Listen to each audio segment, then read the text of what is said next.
Recording in progress.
Alô, alô.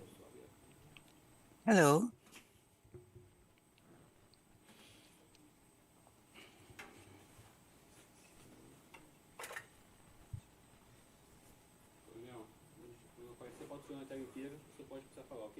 Ok.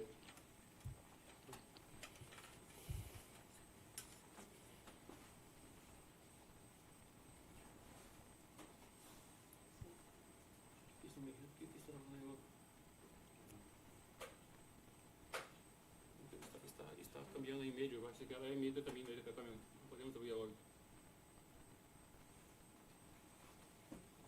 Por el otro lado, por el otro lado. Não toca mais.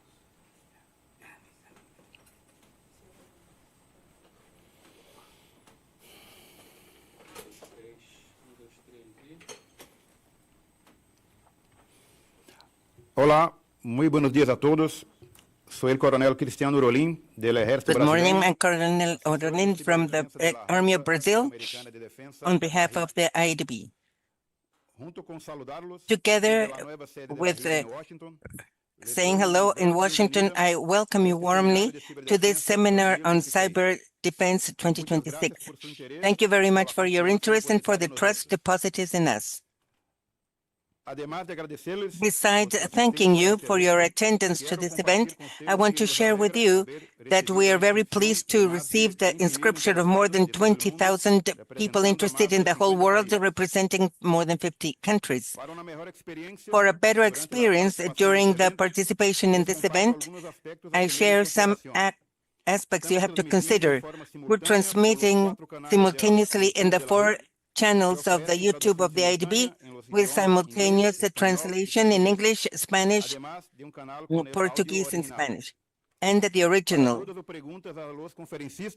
For questions, since we don't have time during the seminar, we request you to send it through the to our own. I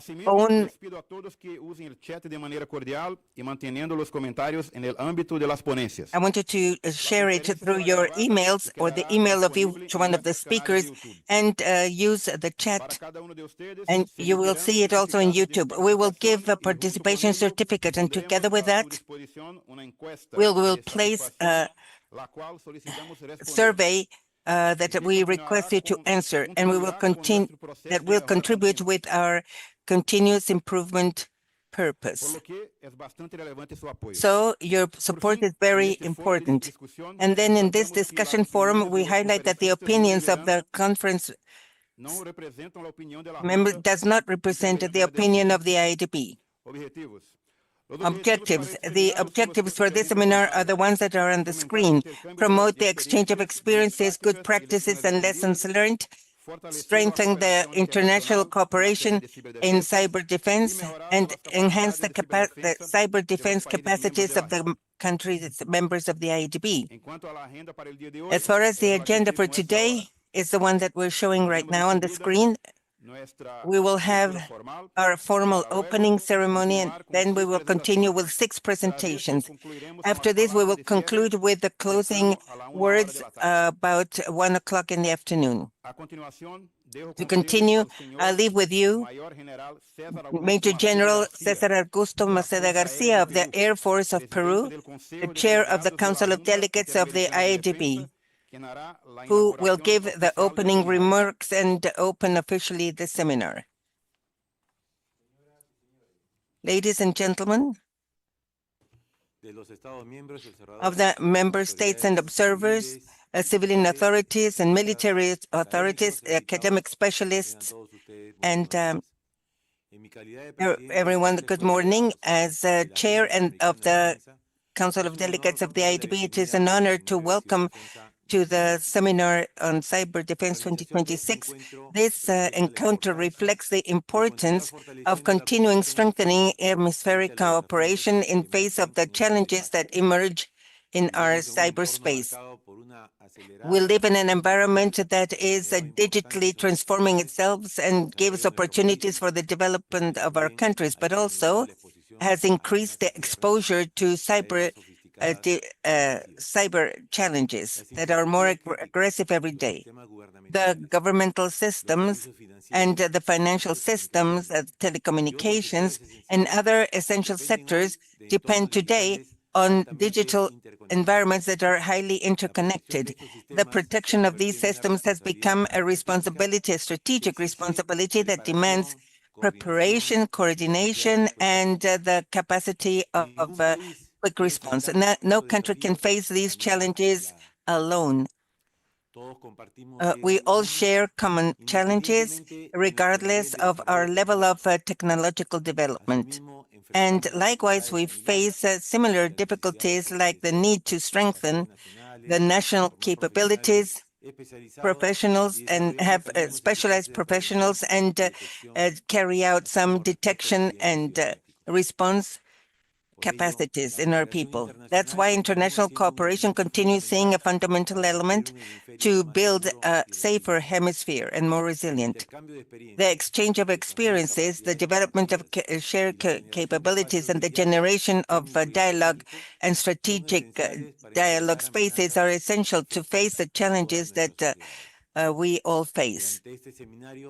During this seminar, we will have the opportunity to analyze emerging trends and share experiences and debate proposals oriented to strengthen our collective resiliency in face of the challenges of this digital environment. I am convinced that this exchange will contribute to consolidate mutual confidence and expand our capability for cooperation.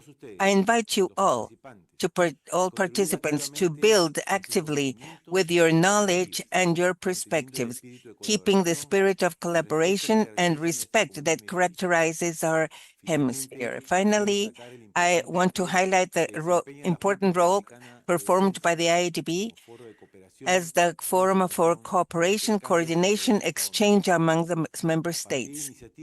From academic initiatives, technical and strategic ones like this seminar, the board will continue strengthening the capabilities and building a shared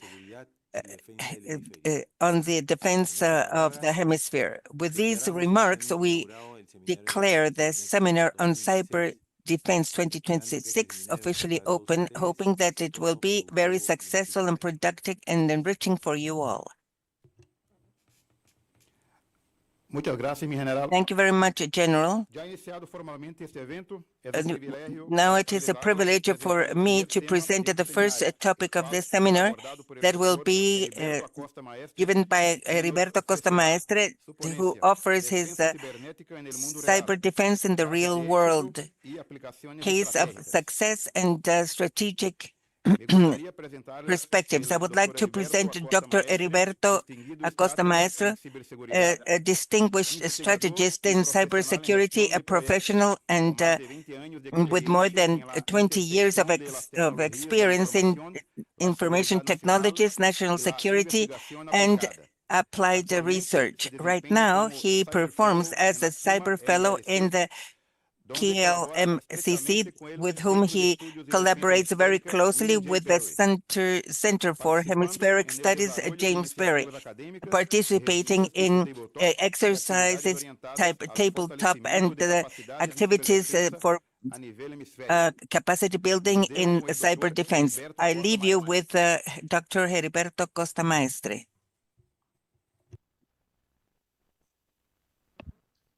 Muy buenos días. Good morning. My name is Heriberto Acosta, and first of all, I want to thank the IADB for inviting me to participate in this virtual seminar on cyber defense. It is a pleasure to be here and to share with all of you. In this presentation, we're going to talk about cyber defense in practical terms, using real cases, and we're going to be focusing on the concrete and relevant decisions for an audience of hemispheric defense and cyber defense. Today, we don't want to have a technical review of the platforms or tools, but to analyze what happens when an intrusion affects essential services like health, energy, telecommunications, and the capacity of the state of command. And it's going to be very critical. When an incident occurs, what capacity does the state have to continue operating, make decisions and recover while it faces the crisis?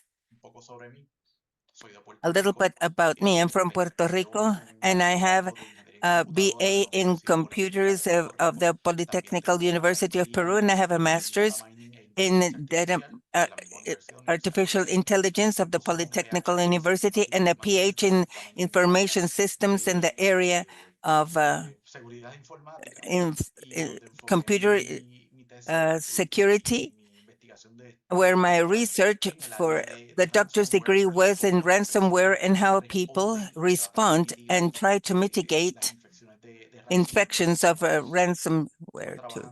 I was working 15 years with the National Guard of Puerto Rico as a program manager, and in the last 2 years, I have been working as a research in cybersecurity in the area of ransomware and artificial intelligence and defense of politics and strategy. Disclaimer, the opinions and analysis that I will present today are exclusively mine as an independent researcher and do not represent necessarily the politics or of the federal government of the United States or the Department of War or its agencies or any company or organization with whom I have had a relationship or have a relationship. Here we're going to summarize the presentation. We're going to see that the adversaries exploit technology, but the problem is when they stop a service that the state needs. It could be customs, it could be the hospital's payment platform, or a provider of telecommunications, or a system that has defense operations. So I propose that we have to measure the risk by mission and not only by the amount of servers affected. An organization can have many compromised services, but still keep its operational capability if they detect, contain, and recover their functions on a timely basis. And they can have a few affected systems and enter a crisis if one of them has an essential or critical service. The message is that governance, intelligence, and the exercises and the recovery have to become verifiable capacities. It is not enough just to have a written policy. We have to know if under pressure at the moment of truth, our institutions can continue working. The presentation is going to be divided in 6 sections, organized from the global to the applicable. Since first we're going to be reviewing a little bit about the international situation, but without only talking on ransomware, because I'm going to talk about other threats as well. We're going to include APT and critical infrastructure, state adversaries, and extortion.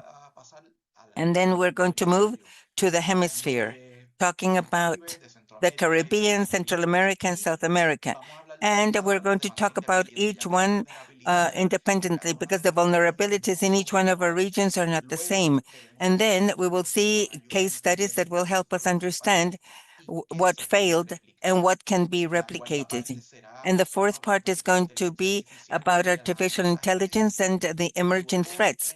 And in the fifth one, we're going to translate all that into security and resilience fundamentals, and we will be closing the presentation with decisions of investment, international cooperation, investment, and a roadmap, a realistic one from 2 to 24 months that you can apply.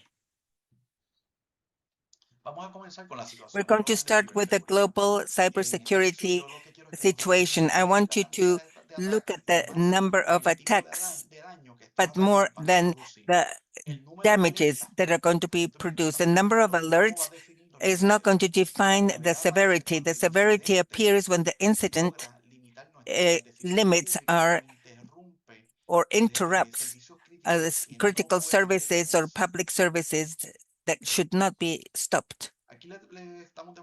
Here we're demonstrating three figures to la escala. be able to see the Microsoft, en uno de scale. sus reportes, Microsoft, in one of dice its que más de reports, says that más de there are more than 680 ataques 600 million attacks diariamente. daily Y on las agencias cybercrime. estatales And observaron contra sus clientes en el 2024, in mientras que 2024, IADB this was in sitúa el 2024, and costo it promedio situates global the de la brecha de global datos cost of en 44 millones de in dólares en el 2025. $44.4 million. And the Mediante evidencia FBI, through nos the reporta UC3 que reports más de 16 mil that more than millones de dólares $16,000 se million perdieron were en lost China durante el 2024. because Esta of these cifra no cyber la debemos attacks in leer como si 2024. cada We ataque should not fuera read una crisis this as nacional. if each attack is Adulto, a national lo que nos crisis. demuestran es What otra cosa. it shows is Tenemos other thing. instituciones que están pasando We bajo see that presión we are continua, operating under estableciendo continuous pressure, debilidades and en it la finds identidad de weaknesses proveedores, in en la the respuesta identity y of procesos de providers recuperación. and the recovery as well, La and pregunta response. The question no es cuántos is not intentos de how many bloqueo tenemos en Estados Unidos, block cuántos intentos attempts have cuántos we had intentos nos bloqueó el firewall. La or pregunta que nos debemos hacer es blocked our cuánto firework. tarda nuestra The question institución en should be detectar how una long does it take our intrusión real, institution to contenerla, detect a real restablecer intrusion funciones and prioritarias restore the y comunicar con prioritary credibilidad. functions and Ahí empieza la communicate with diferencia credibility? entre los That is the incidentes difference técnicos between the y lo que se technical convierte incidents luego en and una what crisis becomes later pública. into a public crisis.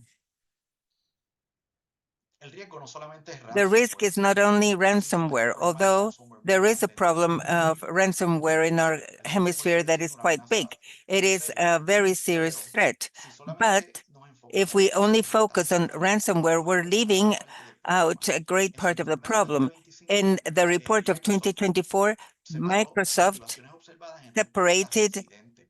En esta the muestra responses to aparecen incidents. In los this verdaderos sample, we have shown the construcción destruction of sofisticada y ransomware and espionaje. construction and Al pie de la nota tenemos espionage. una nota que es muy And you will see a importante. note that is very No es important as a una footnote. medición, It is esto not no a es una measure. medición de This is frecuencia not probable a absoluta, es una measure muestra que of reporta los incidentes. absolute Aún así, frequency, nos puede only ayudar incidents, a ordenar but nuestras it can help prioridades. us Si to el order our adversario roba priorities. datos, el If problema the central es adversary la confidencialidad steals de nuestras data, the aplicaciones, el control de confidentiality salida y and la the protección control of the de outputs credenciales. and Si el adversario nos is está important. If the extorsionando, adversary is entra la extorting us, comunicación, la then negociación, la communication and propiedad y negotiation la and the el legal manejo part and the público. Si continuity se and está public management destruyendo enters. el If problema, they're lo destroying the que nos va a decir el problem that desenlace de toda la situación va a ser nuestra capacidad de our restauración. capacity of Si restoring construimos una the estructura, la operation is diferencia puede ser que ese what adversario esté is usando nuestro important. sistema como And plataforma para maybe the atacar a otros. adversary is using our own Si platforms to está attack others. espiando, si el And if adversario they're puede spying, then permanecer silencioso they can be en nuestro sistema silent durante muchísimo tiempo. in our system for a Cada long una de time. esas And each one motivaciones of these exige una motivations will respuesta demand distinta de a parte de different nosotros. response from us. Las APT, también The conocidas APT, como also known Advanced as the Persistent advanced Threats. persistent threats, Esto no es solo this un is not atacante only a sofisticado. sophisticated Esto es un actor attacker. que va This a is an intentar actor that is going to permanecer, try va a to aprender stay y va a and will conservar learn opciones and en nuestro conserve sistema. options in Una our APT system. puede An entrar por un APT can enter dispositivo through a de frontera, device, un dispositivo de borde, a un router, bolden un like a VPN, router, cualquier sistema a que dejemos PN, or instalado any para system acceder a that una we have zona u otra. left in Luego one way va a or the tratar de other. buscar Then it's going to credenciales, try va a to look tratar de for aumentar el credentials nivel and y usar increase otras ataques. privileges and other Luego de management eso va a routes. bajar el ruido, va a And then eliminar it acciones will visibles y se uh, va a mover con avoid mucha visible paciencia y actions se va a and will mantener move en with un great punto de nuestro patience and will sistema hasta el momento keep itself apropiado. within the Puede ser system que durante until ese tiempo due esté time. And extrayendo during that información. time, they can A also veces extract se information. preposiciona el Sometimes they acceso preposition para access to atacar en el use it momento later más on oportuno para el on a adversario. timely basis Lo for the importante es que no adversary. siempre busca cifrar el The sistema important o things is saber they lo que se don't want siente. to call the Puede querer saber people's cómo se attention. They want to know administra la red, how the quién se network is configura, managed, qué proveedores which tienen accounts mayor have acceso privilege, inmediato, con which qué sistemas enter through conectan remote systems, and what systems connect tecnología de información con our operaciones. information Si technology with esperamos hasta que llegue operations. la If we interrupción, ya wait estamos until the reaccionando interruption tarde comes, a we mi are acción. reacting too late to this La threat. señal temprana puede The estar en la early identidad signal is in the de los identity and the dispositivos remote y um, movimientos and, laterales del and network. lateral discrete movements as well. Infraestructura crítica. The critical infrastructure. Infraestructura crítica es bien importante This is y tan very importante que important tenemos que and so categorizarla. No important that podemos we have to entender lo categorize que it. no We cannot defend what we have not identified or categorized. It is important to determine and have a clear idea of what critical infrastructure is in our countries and our organizations. Our adversaries not always will need to start within a plant or a port or a grid or a water system. They can enter through a corporation of an external provider or a maintenance account or a platform in the cloud or a remote access plant and discover what routes communicates the administrative world with the operational world. And here we have mentioned communications, energy, water, transport, and ports, and defense and industry. All these are critical infrastructure. All these areas have a common characteristic. A digital interruption in any of them is going to affect the public security, physical activity, and the confidence of the citizens, and can also affect the command and control, procurement, maintenance, staff, and mobilization. The executive task is going to be to identify the technical routes that could degrade it.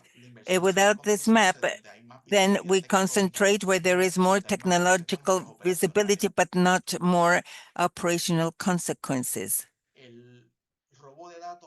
The theft of strategic data is another threat that we face. And this is something that does not receive great attention like this software. The theft of data can produce damages that are more lasting than just a brief interruption to our systems. When they have secrets of repositories, data that is regulated, or information of the providers, the adversary has a knowledge that he can use in the future and come back with more precision to attack legitimate users and espionage. The figures of Microsoft that we see here, 79.5% of the recollection of data observed in response, reactive responses reported by Microsoft. For in defense and security, this is a very concrete point because the procurement data of research and providers are not administrative common files. They are information that can reduce the freedom of action and increase future vulnerabilities for all of us. Each one of our adversaries operate with different logics. And here we have some elements like different ideas. And we don't want to make any operational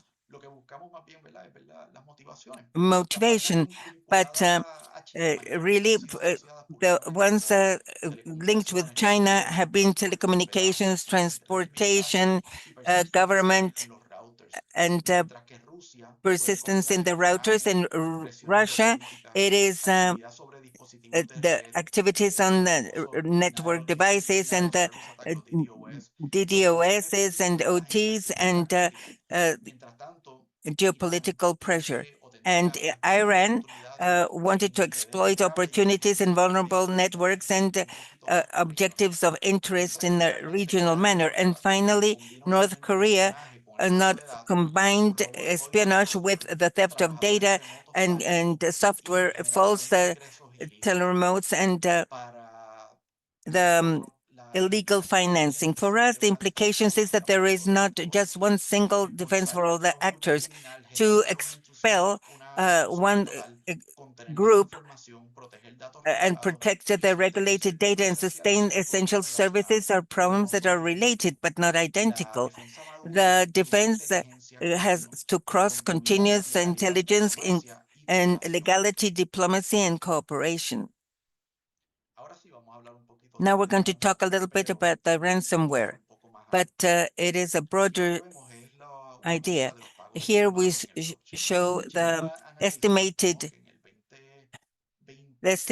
that China in 2023 estimated that there was some payments, one for $1.25 million and 0.89 in 2024 and 6.07 in 2025. And the reports of ransomware grew up to 50%, and the potential payment was fell in 50%, and almost $60,000. Many of the victims are paying less or resisting better.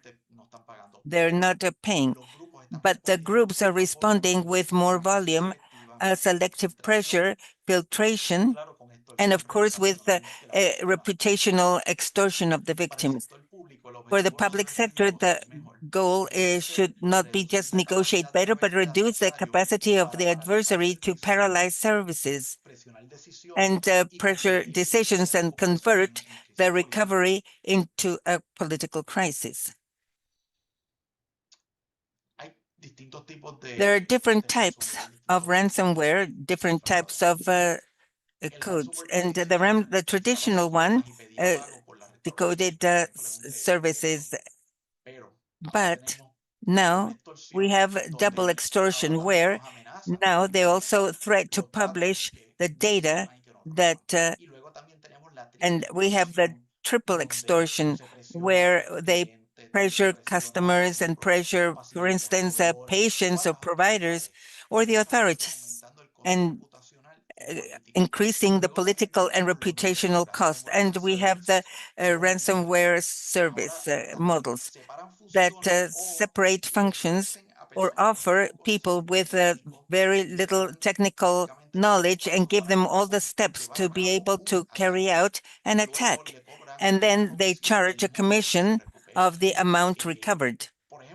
For instance, where that these services work is where a group develops a malware, another one will have the initial access, and another will execute the intrusion as such, and other groups will handle the negotiation or the money laundering.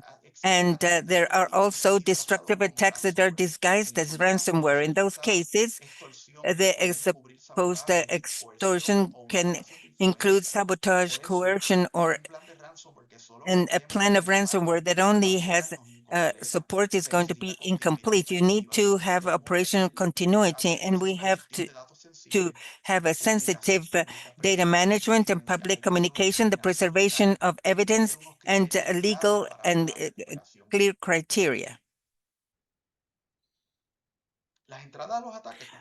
The entry is not so sophisticated.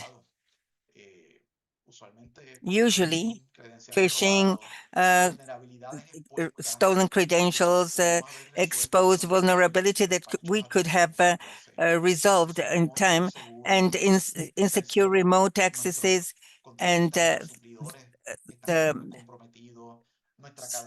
compromised third parties, or also the supply chain that is not working, and social engineering. They always want the cheapest and most trustworthy that they can repeat before entering into complex techniques that can heighten the risk for them.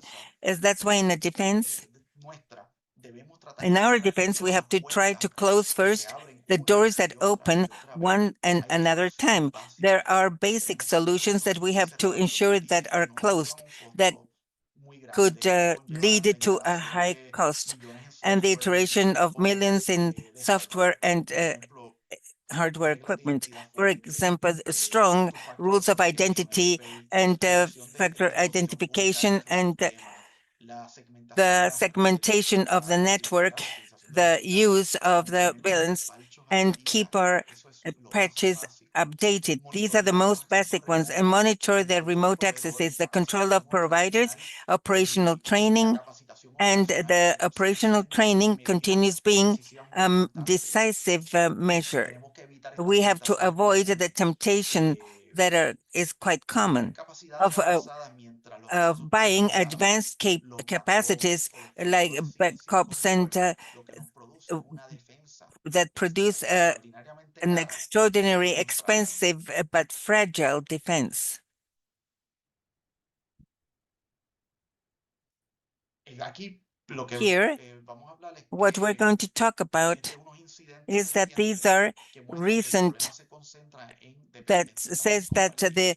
Por ejemplo, um, tenemos el caso de Itron, we have the case una of compañía Itrom, con sede a en el estado de company in Washington que se Washington dedica a that fabricar is medidores dedicated to inteligentes y to trabaja manufacture está intelligent en las redes de meters comunicación y and procesos de works in análisis de the datos que gestionan platforms la of data distribución de analysis that electricidad y gas, manage the y ahora distribution of gas, en water, and junio del electricity. And 2026 in April hubo un 2026, acceso no there was an autorizado a access not ciertos sistemas de authorized ellos. in these El caso es systems. importante The porque case muchos is important proveedores because de a energía provider de agua y en ciudades inteligentes, and donde tienen water, más de where 7.000 they have more sistemas en than 100 países, y 100 sus countries, dispositivos ahora mismo se encuentran instalados are en now más de installed 100 millones de in hogares y over more negocios. than $100 Vamos a million ver, and businesses. At the tenemos same que time, entre we have abril y to mayo Kaspersky see that in reportó between que cada April uno de and sus May, Cabersi dispositivos said that fueron the installers of troyaneados Debretters y were distribuidos desde un taped sistema and legítimo federal, distributed from a lo que legitimate ilustra ecosystem, el which triste illustrates fraude the que risk hay en that la cadena de there is in suministro. the supply Y chain. ahora, tan reciente como la And semana now, as pasada, recently as el last week, educativo the Canvas educational sufrió una interrupción system y una Canvas had insolvencia justo an durante la extortion, and temporada de exámenes during finales de the cierre de final semestre en las exams of the universidades semester en at the Estados Unidos. universities of Un the United recordatorio States. que las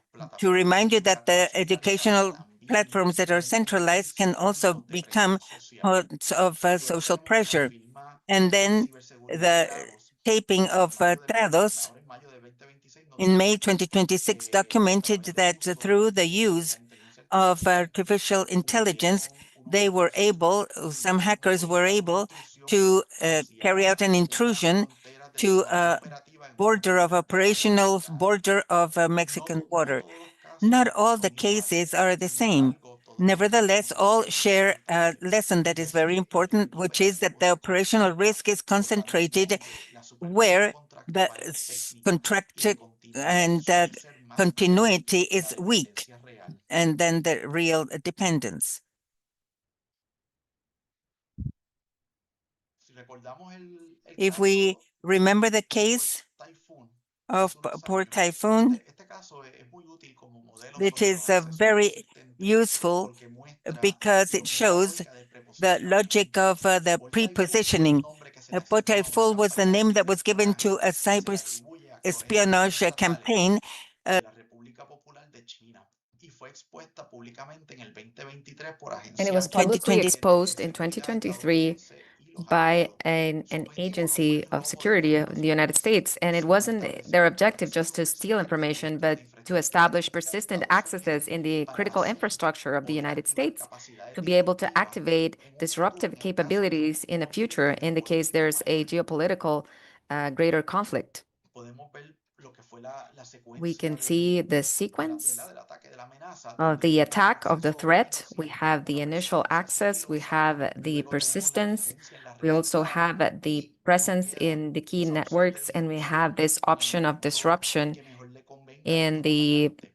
Las moment agencias which is estadounidenses more y sus convenient for sistemas the de seguridad attacker.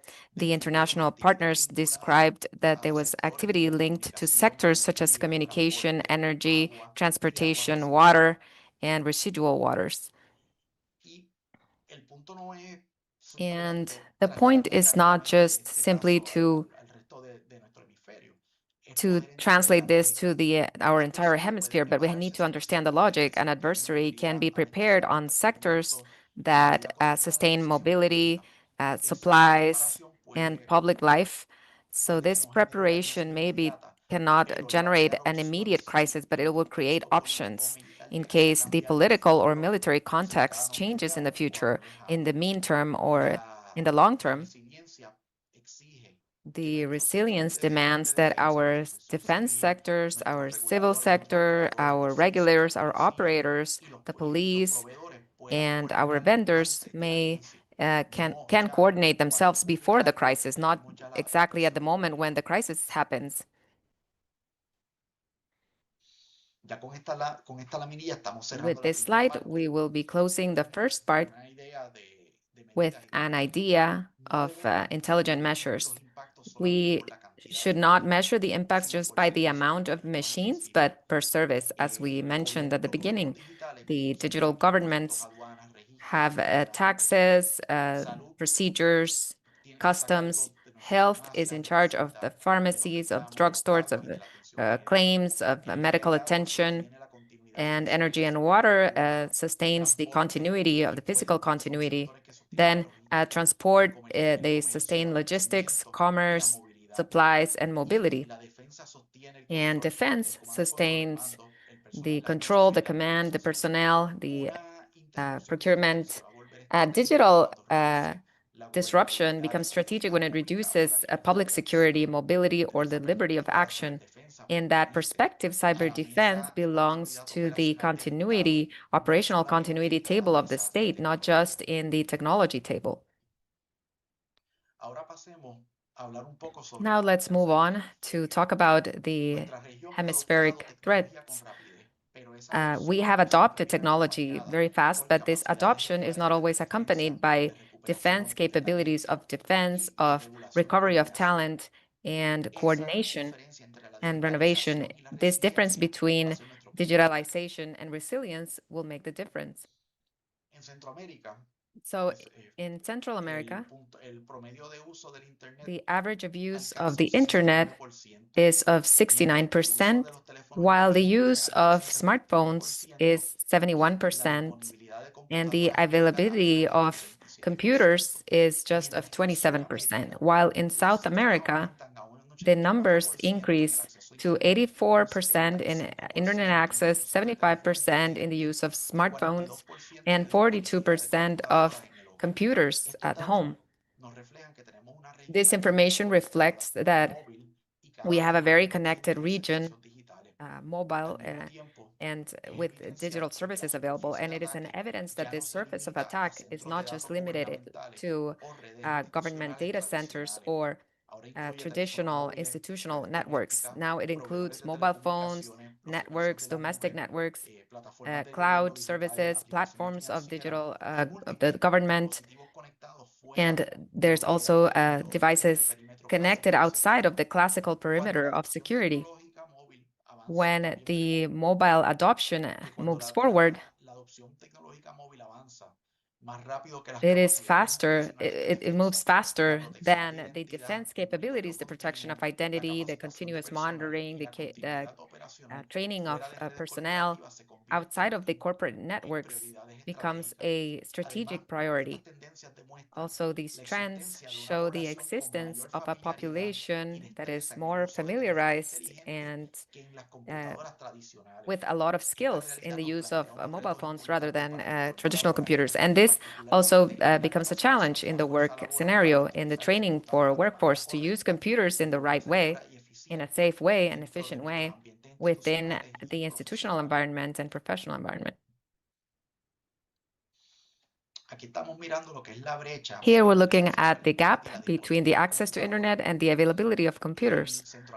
In Central America, the average difference between the use of internet and homes with computers is of 42 percentage points, while in South America is of 41 percentage points. And there's also two extremes. Chile has 95% of the use of internet, while Honduras has 58%. The point is not that to compare the countries, to establish hierarchies. It's just that a lot of services are being consumed from mobile devices, from shared networks, from personal devices or environments that the state does not control. So the classical model of institutional perimeter is not enough for this reality. We need services that are designed to strong identity verification, for fraud prevention, for monitoring and continuity, even though the user is outside of the official networks of the government or organizational networks within the job.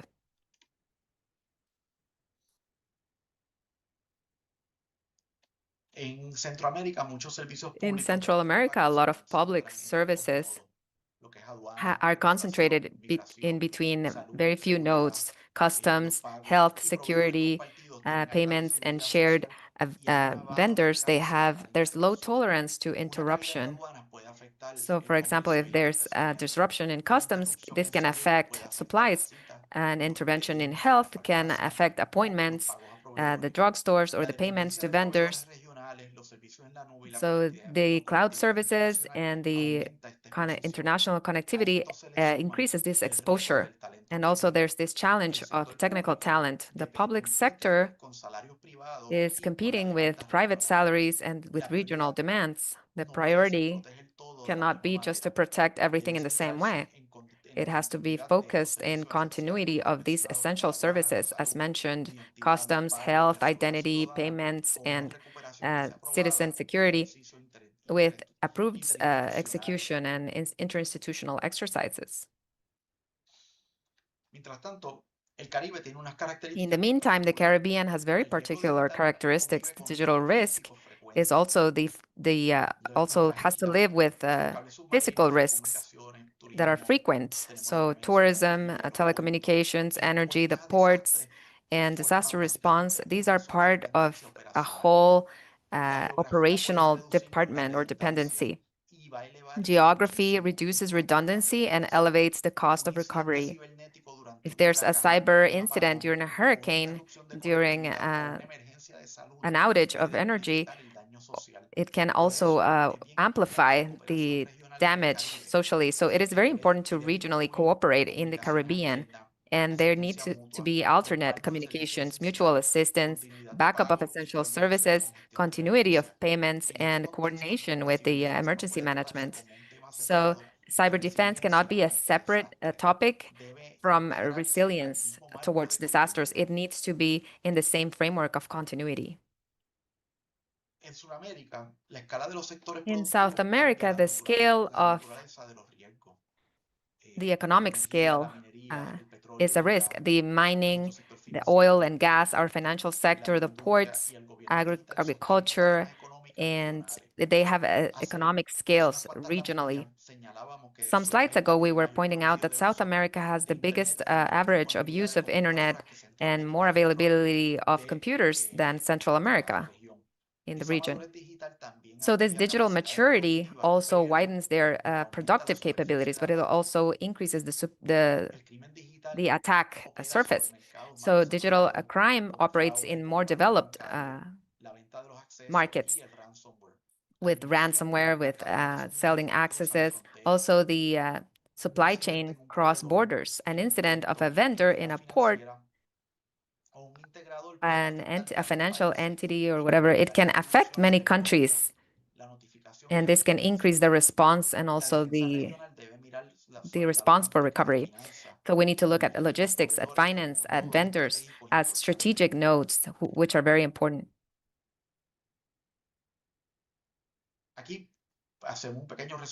Here we're summarizing the regional capabilities in the report that we are preparing for Latin America and the Caribbean, which was published together with the OAS and the IDB and the Global Cybersecurity Capacity Center of the University of Oxford. We assessed 30 countries, and there was a progress compared to 2020. So the CSIRT of the Americas reports 54 CSIRTs in our region in 22 countries and 592 specialists at the time of the report. This is a very important basis. However, the progress needs to be translated to capabilities under pressure, to detect, to contain, to recover, to preserve evidence, to communicate, and to coordinate. These are operating tasks that are not just institutional. There's still gaps in the resources, in talent, in intersectorial coordination, in the quality of software, and also in critical infrastructure, as well as artificial intelligence, which forces us to update governance, the standards, the training, and the response practices. Then the next leap is not just to announce more commitments. It's just to measure what our coverage is, the times of detection, the times of contention, the restoring that needs to be approved, and the mutual assistance between our countries.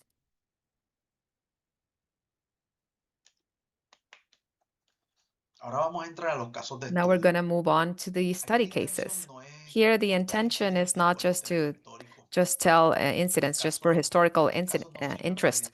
These cases are useful to identify patterns, because if we understand what failed, what controls were missing, and what response failed, we can share the other experiences so that we can be better prepared ourselves.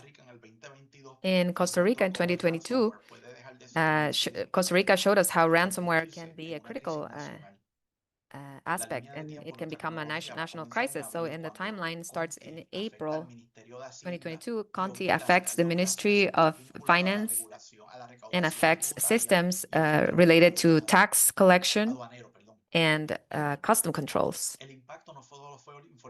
The impact was not just digital, but there was also very critical processes affected, tax procedures and commercial activity.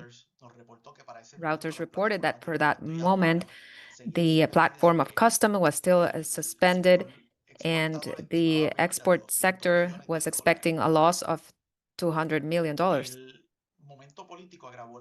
The political moment aggravated the crisis because the attack occurred during a government transition.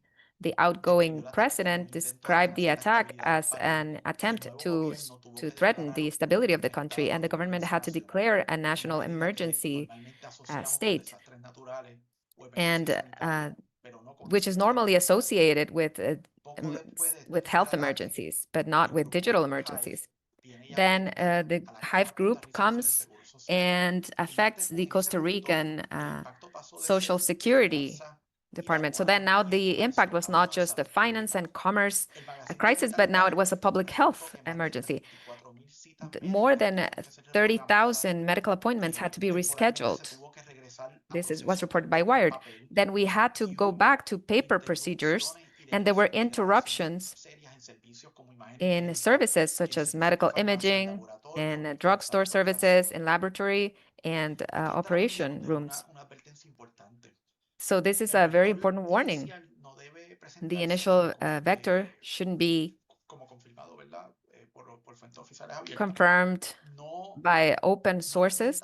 We don't need to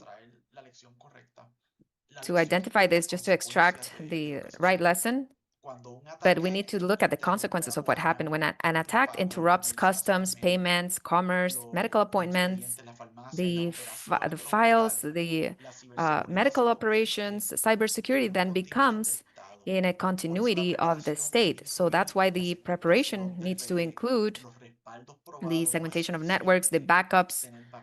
It's not important just to have backups, but we need to prove that those backups work. We need to see how fast we can do those backups, those restorations. We need to have contingency plans. We need to know who is going to be responsible of what during the restoration of and that mitigation and that contingency. We need to have manual procedures that are realistic, and we need to have a public, clear communication. We need to have good coordination among the ministries, and if possible, we can have international support that has been pre-agreed upon. And in our organizations and our governments must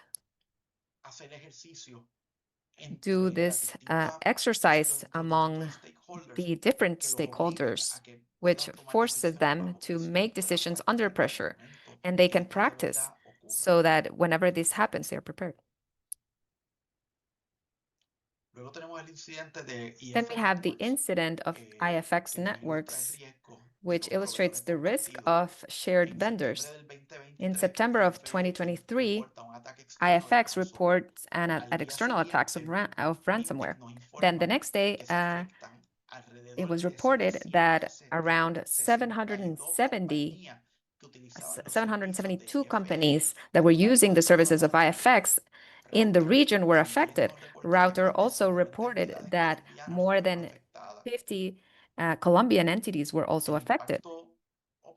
So the operational impact was extended to state services and private institutions. The critical error was not to depend on just a single vendor, because we all depend on different vendors for services. The mistake was that we were depending without having enough evidence of recovery, of segmentation, of visibility, of early notification, early alerts, and joint exercises. So the public-private cooperation needs to include resilience proof that is measurable. It doesn't matter if we just have regular service in normal conditions. We need to know how that vendor is going to act under attack, when under attack.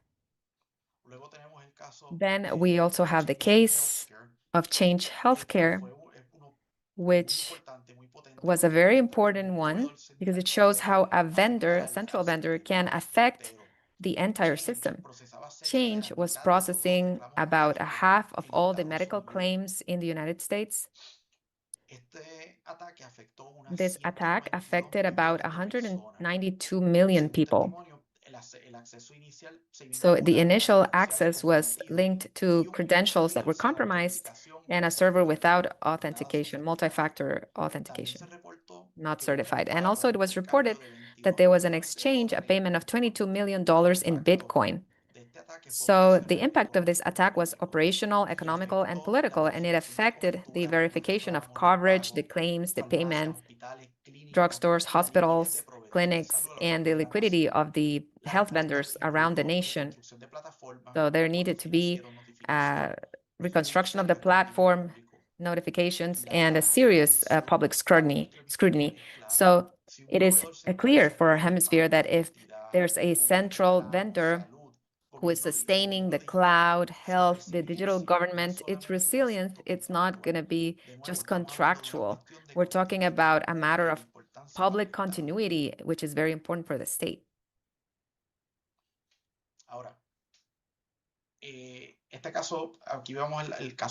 Now, in this case, we're looking at the Gran Dorado case. This case is a bit different because it allows us to talk about operational success. Gran Dorado was a bank institution which was linked to Latin American countries since 2017. There were 5 arrests that was effective, but the fraud was 3.5 million euros.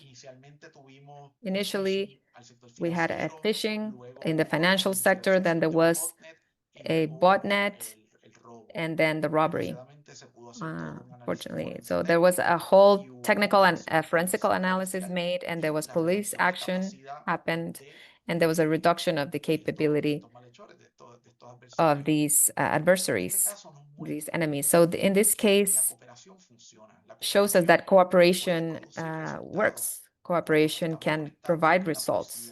When the police is connected, intelligence, the forensics, the cooperation between the financial sector, the private sector, and the judicial authorities of different countries. Even though the arrest doesn't eliminate the entire criminal ecosystem, but it increases, it will definitely disarticulate the infrastructure, it will interrupt the financing, and there's information that can help for other investigations. So that logic is essential to be able to face transnational digital crime that affects our region right now. Now I'm going to talk a bit about the case which happened in Mexico in 2026 in the water utility. Even though there was no compromise of the utilities, but it was how the artificial intelligence helped the adversary to identify an industry that was vulnerable. So the chronology shows the activity against Mexican organizations in 2025. Then we have the company IT was compromised in the water utility. And then there was material recovered by Gambit Security in February. And then in May, Dragos published an analysis assisted by AI. So the artificial intelligence was used by adversaries or enemies for internal discovery, for identifying tools, and for analysis. The technical objective that they had was a vNode server and a SCADA platform. So the lesson of this is, it's not that artificial intelligence controls the industrial systems or that the artificial intelligence did the hacking. The lesson is that artificial intelligence may help these enemies so that the operational technology is visible when finding these vectors by some stakeholders or actors who really have very few industrial experience of industrial hacking prior. And this changes the risk because now the amount of enemies or adversaries increases, adversaries who are capable of entering our industrial systems. Aquí vamos a hablar un poquito de los patrones comunes. Now we're going to talk about common patterns and repeated failures. Under the category of identity, we see how multifactorial authentication was incomplete, exposed credentials, accounts with privileges with no control. Then on the third one, third parties, we have critical vendors without continuity or early alerts. We have in the network, we have limited segmentation between user servers, backup, cloud, or OT. In recovery, we have not proven copies, unclear priorities, and weak operations. In governance, we have decisions, public communication, evidence, and non-rehearsed cooperation. So it is critical that of course, we need to analyze the sophistication of the adversary, but in this case, the impact is amplified due to bad governance, bad configuration. The question for any institution must be uncomfortable and very concrete. If tomorrow there's a similar case, we need to know who is deciding, which service do we restore first, what vendor is going to respond, what evidence do we preserve, and what public message do we issue. Do we have that in our plans? Do we have a plan? Again, we need these plans. We need to have the stakeholders. We need to know who's responsible. And these failures, which are stated here, these are basic failures that we can solve tomorrow in our systems, and there's no reason why they should be there. Now we're going to move on to talk about artificial intelligence and emerging threats. So artificial intelligence is not going to replace the entire chain of attack. It's just accelerate the tasks. It improves the linguistic adaptations, and it also lowers the barriers for actors who needed more technical experience or more time to do their attacks. Here we have, it's not convenient to present the artificial intelligence as a magical threat, which is not. It is not that, but we cannot say that it is just an irrelevant topic of fashion. This is just, it increases translation, redaction, generation of codes, adaptation, regional adaptation, and analysis of stolen data. So actors who add this AI to existing tactics, it has reported that there's actors that are added to accelerate the operations. So there's also cases where AI was added in more automated operations. And so for actors who had the least technical capability, it can improve their operations. So it looks how in a real intrusion, it can orient the analysis to an industrial environment. So defense needs to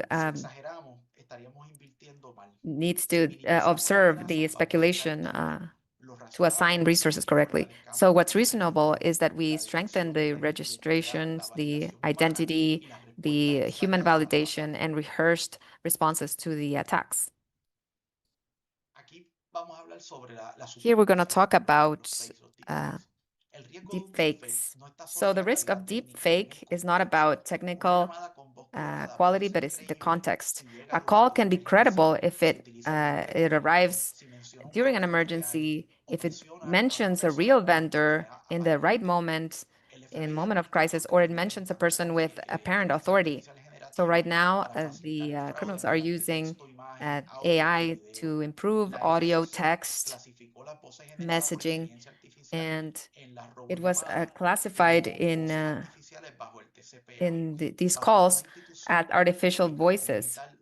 So for a military institution, it's not just to do the detection of deep fakes, but we need procedures that are to have, for example, have double verification for sensitive information, authorization based on roles, clear limits, and fast communication, public communication in case false content is published. Then also the automation will increase the facility of the operation.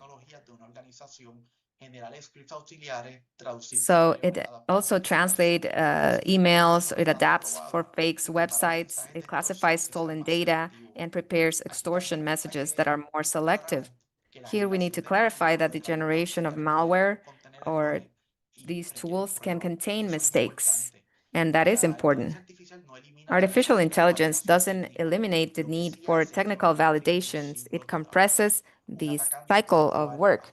An attacker can adjust, translate, and try again with less time and less personnel than before. So for defense, more speed means better registrations, monitoring of identity, and rehearsals. So the institution that is depending on slower analysis is going to be left behind when the attackers are prioritizing adaptation. Aquí queremos aterrizar lo que es la nueva amenaza en nuestra región. Durante años, algunas campañas eran For fáciles years, some campaigns were easier to detect because the language that they were using was sloppy, or it was an institutional tone. It really didn't fit. But now artificial intelligence reduces this advantage because now it allows emails in Spanish with very military tone or financial tone, health tone. It allows to adapt the message per sector, per country. It allows to replace local officers by using public information. And it also helps to translate campaigns rapidly among different countries. So the result is that it is a bigger risk for our citizens, for the military personnel, for lawyers, for attorneys, for the attention areas. And also the fraud and disinformation can be combined with intrusion, with filtration and narrative. So the regional defense has to reinforce verification, contextual training, official channels which are clear, and fast communication. Ahora pasemos a fundamentos de seguridad y resiliencia. Después de revisar amenazas sofisticadas con To reviewing sophisticated threats, the reality is not comfortable because many of them don't start with high-tech, but because the basic controls are on paper but have not been implemented or measured or tested. And this is a report of 2025, and it reports that what the layer 8 continues being the constant about 60% of all the gaps. The participation of third parties, 30%, double compared to last year. And the taking over of vulnerabilities increased 34%. And these figures indicate why it is not enough just to buy more and more and more tools. The human error, social manipulation, incorrect configurations and weak credentials and the false identifications and the networks open the doors to adversaries. The objective is not to say that the adversary is always guilty, but there are systems that tolerate errors. If someone does click, they should not be able to compromise the whole network. If a provider fails, it should not drag all our essential services. And if a credential infiltrates, it should not open privileged accesses without additional controls in all the servers of our network. Here we're going to connect with the previous one. When an adversary initiates a session with valid credentials, the identity and access are the center of modern defense. The multi-factor authentication and two-factor authentication are not enough. just by themselves. We need to have conditional accesses and minimum privileges and access to privileged accounts and the secrecy. No privileged account should exist without an owner. In multi-factor authentication, monitoring, and periodic review, no provider with remote access should be operating in our network without a multi-factor authentication and a centralized registry. No exception should be maintained without an expiration date. Responsible and a just operational justification, and no secret should be felt in a repository or in script or configurations without a rotation and control. The identification is not a procedure, a technical procedure, it is the opening door.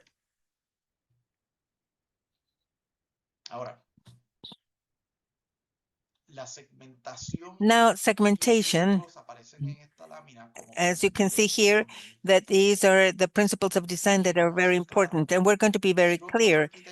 If the architecture doesn't mean to buy a specific, but authentication means to verify and apply minimum privileges and assume that infiltration can occur, and separate management, users, servers, clouds, and backups, and technological operations. It also demands to control connections among the zones and keep a full register, and detect and some authentications that are not clear. And then we can isolate a segment without stopping essential services. Many organizations discover during a crisis that their networks are too flat, or that they are all in the same compromised zone. And it should be controlled before the incident, not during the incident, improvising.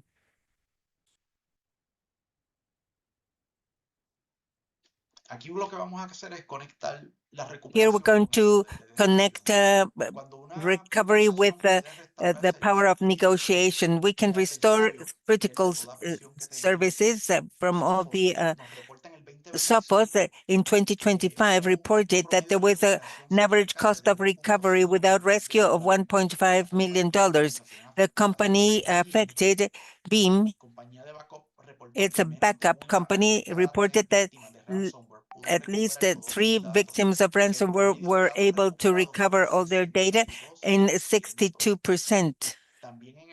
And also in the slide, we can also quote here that the time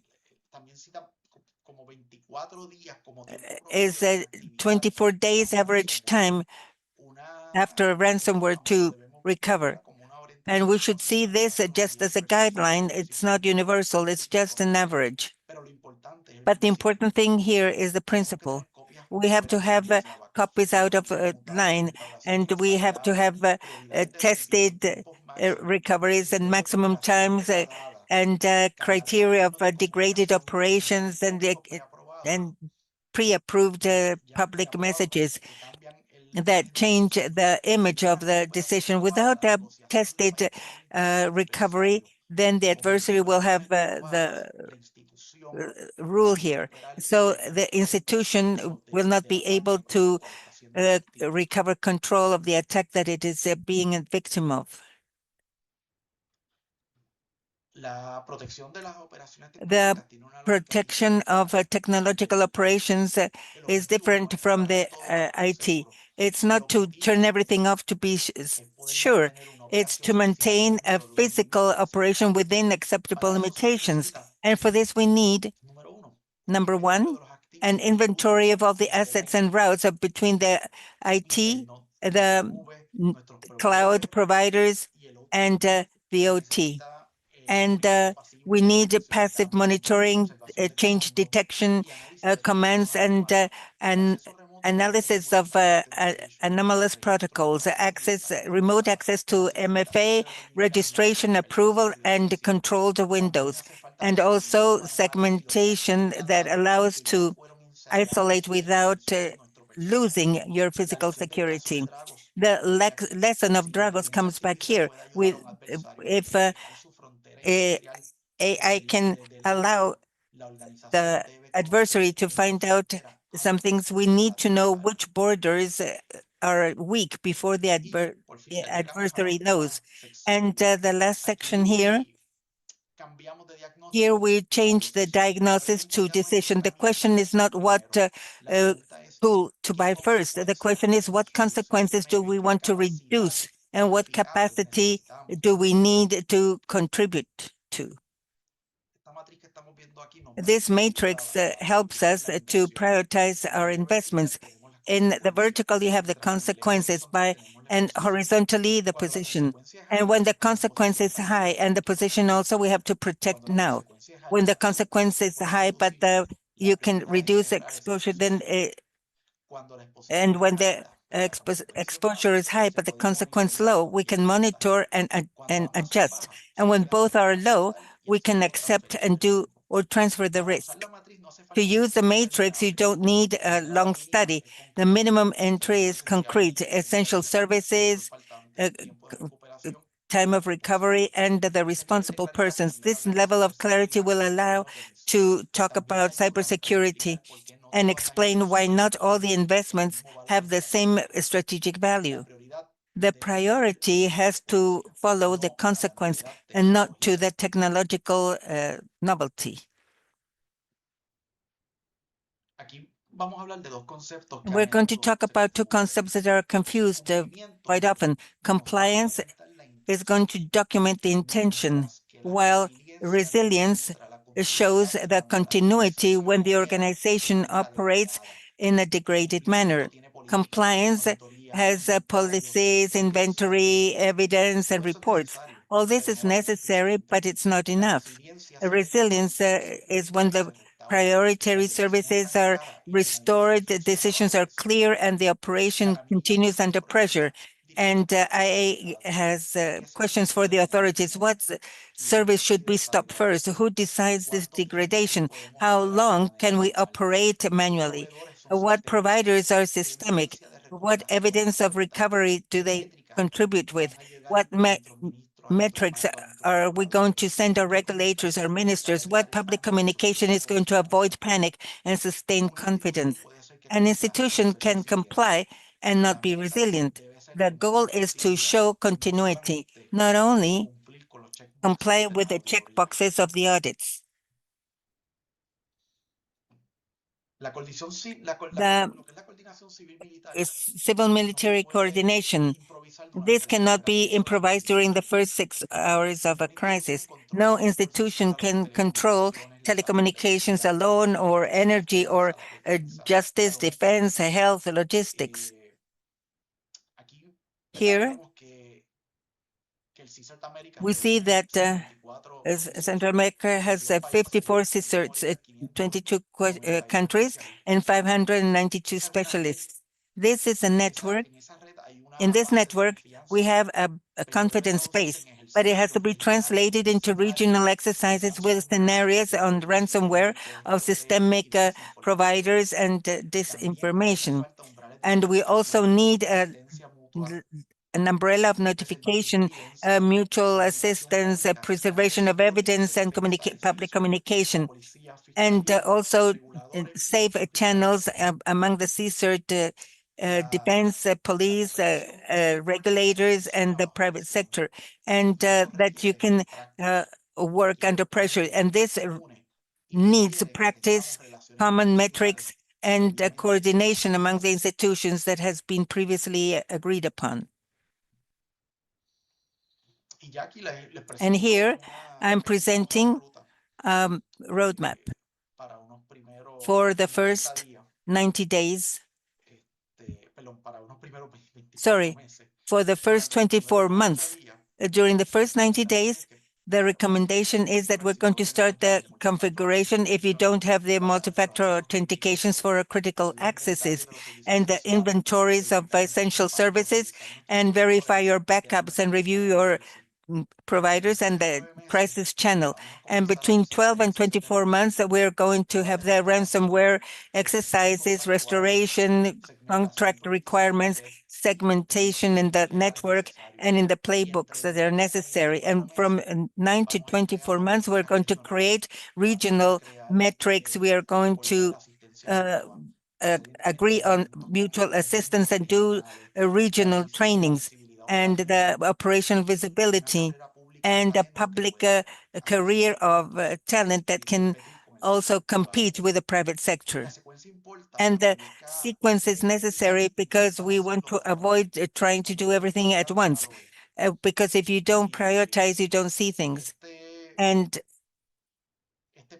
this plan is also going to allow us to measure the advance made, coverage of multi-factor authentication, the time of contention and tested restoration, and the mapped risks that are understandable for the technical and non-technical authorities, and this can be done in very simple metrics. Resilience is constructed by stages, but each stage has to produce an operational capacity. And I want to close with 3 decisions. First of all, let's not forget that we have to see the cyber attacks like something that is measurable. And second, we have to finance the controls for the interruption reduction and not by the amount of tools. Purchase has to be connected to times of recovery, exposure, and consequence. And third, we have to build hemispheric cooperation on tried procedures, evidence that can be shared, and verifiable recovery. The success cases are not measured due to incidents, but by the continuity, by the clear decisions and capacity to reduce the adversary. And we have to combine political authority, cooperative and cooperation and trust. This combination is the one that will allow to sustain a mission when the digital environment is under pressure. And with this, we finish. Thank you very much for your time.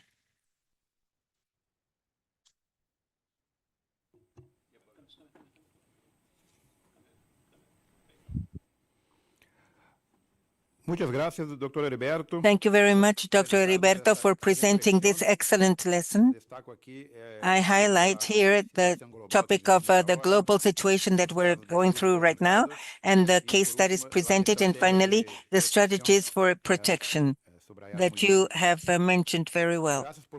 Thank you for sharing your experience. Your work in the cyber defense is very relevant. I was your student in the center just recently. Dr. Heriberto, on behalf of the IADB, we thank you for sharing your knowledge and experience as expert in cyber defense. Thank you very much and a great greeting. Now we continue with the second topic that is going to be given by Major Jaime Lopez Gonzalez of the Army of Mexico, that will give the actions of the Inter-American Committee Against Terrorism at the OAS in cybersecurity. The major and engineer in computers is from the Secretary of National Defense. His experience includes relevant positions within the SEDEMA in areas of intelligence, computers, information technology, and cybersecurity, highlighting his participation in workshops together with the Northern Command of the United States. He has contributed to institutional projects like the modernization of critical infrastructure and the digitalization of the historical file of national security and the technological solutions for the Museum of the SEDEMA. He is a cybersecurity officer of the Committee of the 60 of the organization of the OAS organization. with you, Major Lopez. First of all, I want to thank the IADB for the invitation to this event and to greet you all. I'm going to be checking the chat because we have many people participating as well in YouTube. And we're going to start with our presentation. If you have any doubt or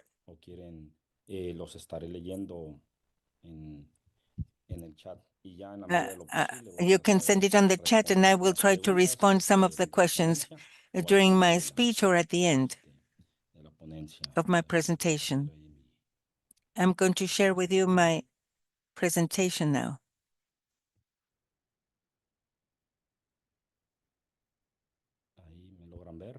Can you see me? Sí, la tenemos. Muchas gracias. Yes, we see it. Thank you. Perfecto.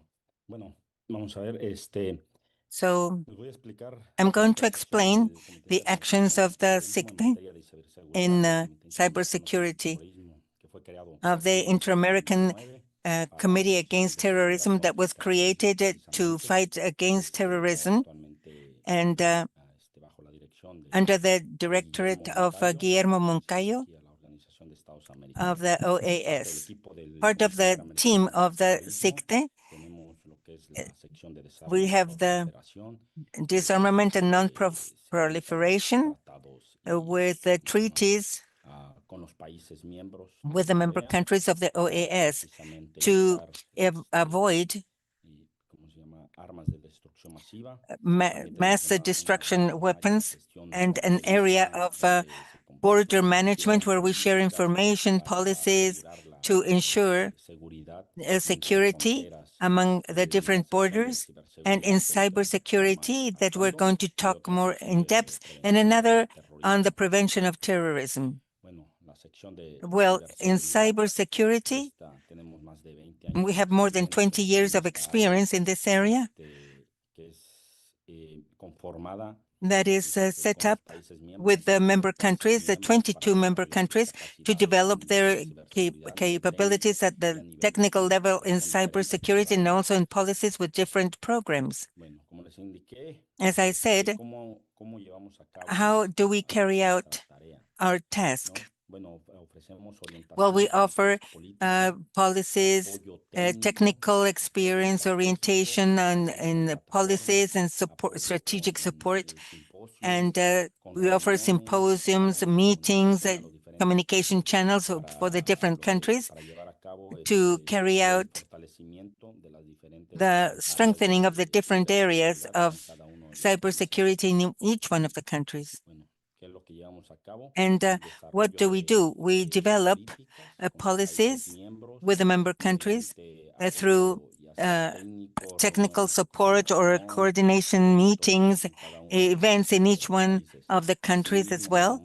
And we also provide technical assistance, research and dissemination of information and infographics, and the formation and development of events, courses online in coordination with the different institutions, and also capacity building and talent building. Like right now, one of the events that we carried out was the development of policies and coordination with the United States, Canada, and Mexico for the event of FIFA 2026. What are our networks? And we have different ones, WISE and some others. It's called the She Secures, and we're going to talk about this more in depth. And I imagine that some of the guests that we have here in YouTube, some of them are also members of the She Secures America. And we also have another one of Secure that is to rehabilitate the gender gap for women with and events with women to promote cybersecurity among the female personnel and promote collaboration. Y bueno, tenemos la red And here we have the CIRCIT Americas network, that is a cybersecurity community in the Americas. It is a hemispheric network of the CIRCITs with the governmental organizations of all the member states of the Organization of American States that are in the same network, where we share information and materials and platforms on security, and also fit platforms to feed them and give information about the vulnerabilities and the cyber attacks that each country suffers. So what is and what does CIRCIT Americas do?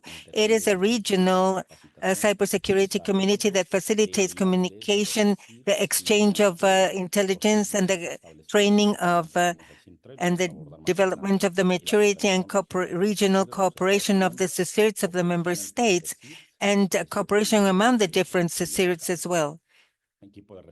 The team of cyber incident response, CIRCIT. This is an organization, equipment that provides a service in cybersecurity to a particular community, country, region, or organization. And what does it do? Well, it responds to incidents to control the initial impact of an attack, and the regional coordination among the different services, primary services in each one of the countries or state or city, and providing technical assistance and the monitoring of threats and vulnerabilities. This is very important for different structures. And the international point of contact with the different countries, and training and awareness building. And these are the members that we have right now in the CIRCIT America, 508 specialists of different countries, and that have in their countries different CIRCITs as well, like Colombia that has 8, Mexico has 3 CIRCITs, the Navy, Defense, and the National Guard, and the different countries. And we carry out meetings with all of them and symposiums on the specific issues, and workshops as well, workshops on impact on the security of a country, with the meeting of the different organizations of the countries that have critical infrastructure. And we also carry out workshops and meetings for the different scenarios. And within CIRCITs, we have 22 national CIRCITs, and military are military, and 13 are local government. Those are the 52 CIRCITs that we mentioned here in our network. Now,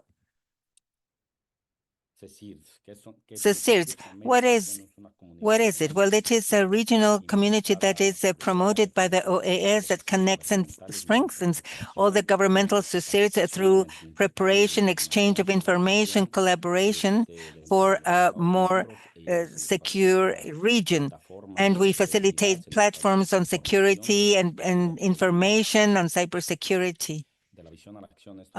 From the vision to action, this is what we facilitate. An agile communication, information on the cyber threats, which is one of our greatest one of our greatest assets, and the measurement of maturity of the different CIRCITs and how they are located as in their level of capacity, and how their organization is set up, and cooperation. Within agile communication for the answers among the different CIRCITs, we have a platform in which we have all the CIRCITs, and with a contact directory that each CIRCIT member can contact and communicate with a member of a CIRCIT of another country, or the same country, and also send through the communication channels information that is relevant on an event that they're organizing, or some specific coordination. We have lists of distribution where we send information, general information, but we have a group of Telegram, a private Telegram that is friendlier to share among colleagues any information about events. And right now we are developing and almost applying the virtual workshops that are called Mattermost, which is a platform that we have used. It is a very safe channel for the exchange of information that we are employing for the coordination among the different countries that are going to carry out the FIFA 2026. What do we facilitate? We facilitate information on cyber threats and on also for essential services. This platform is one of the best in sharing any if it's a threat. We give each member trustworthy information on feeds, and each country gets the information of the different threats localized within their organizations, be they private or public companies, organizations, and as well as any organization where a threat is identified, and that is sent to the different networks. And so we indicate to them the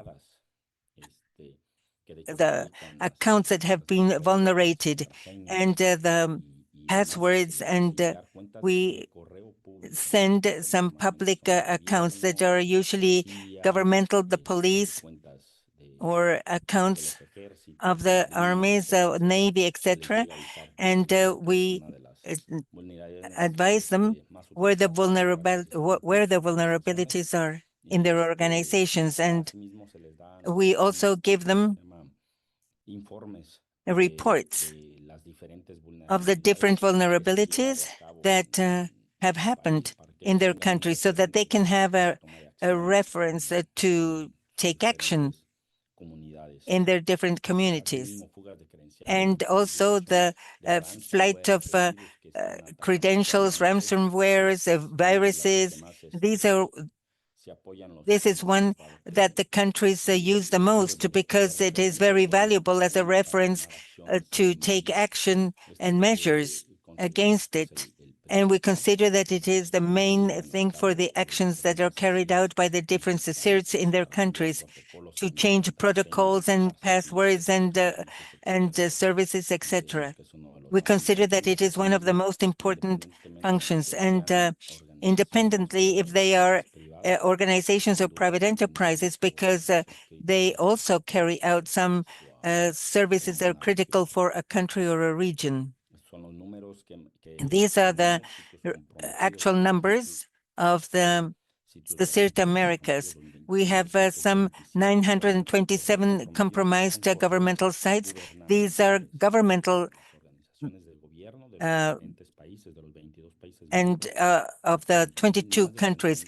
We have more than 80,000 emails, governmental emails that were compromised. And this number increases day by day.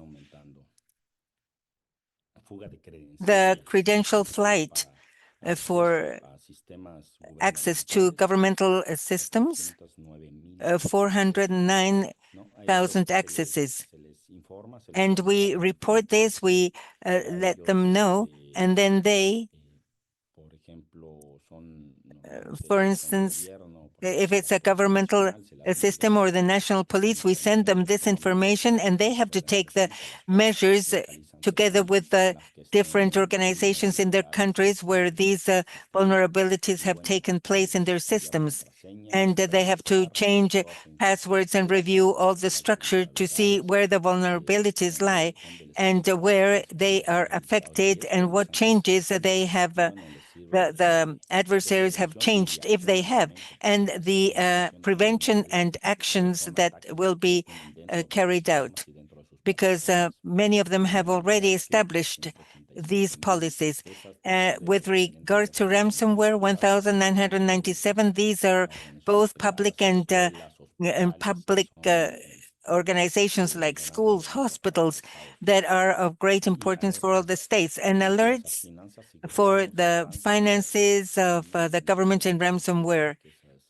And these affect not only some countries, but we share them among the whole community, because we know that the cyberspace has no borders, and when it affects one, it can affect others.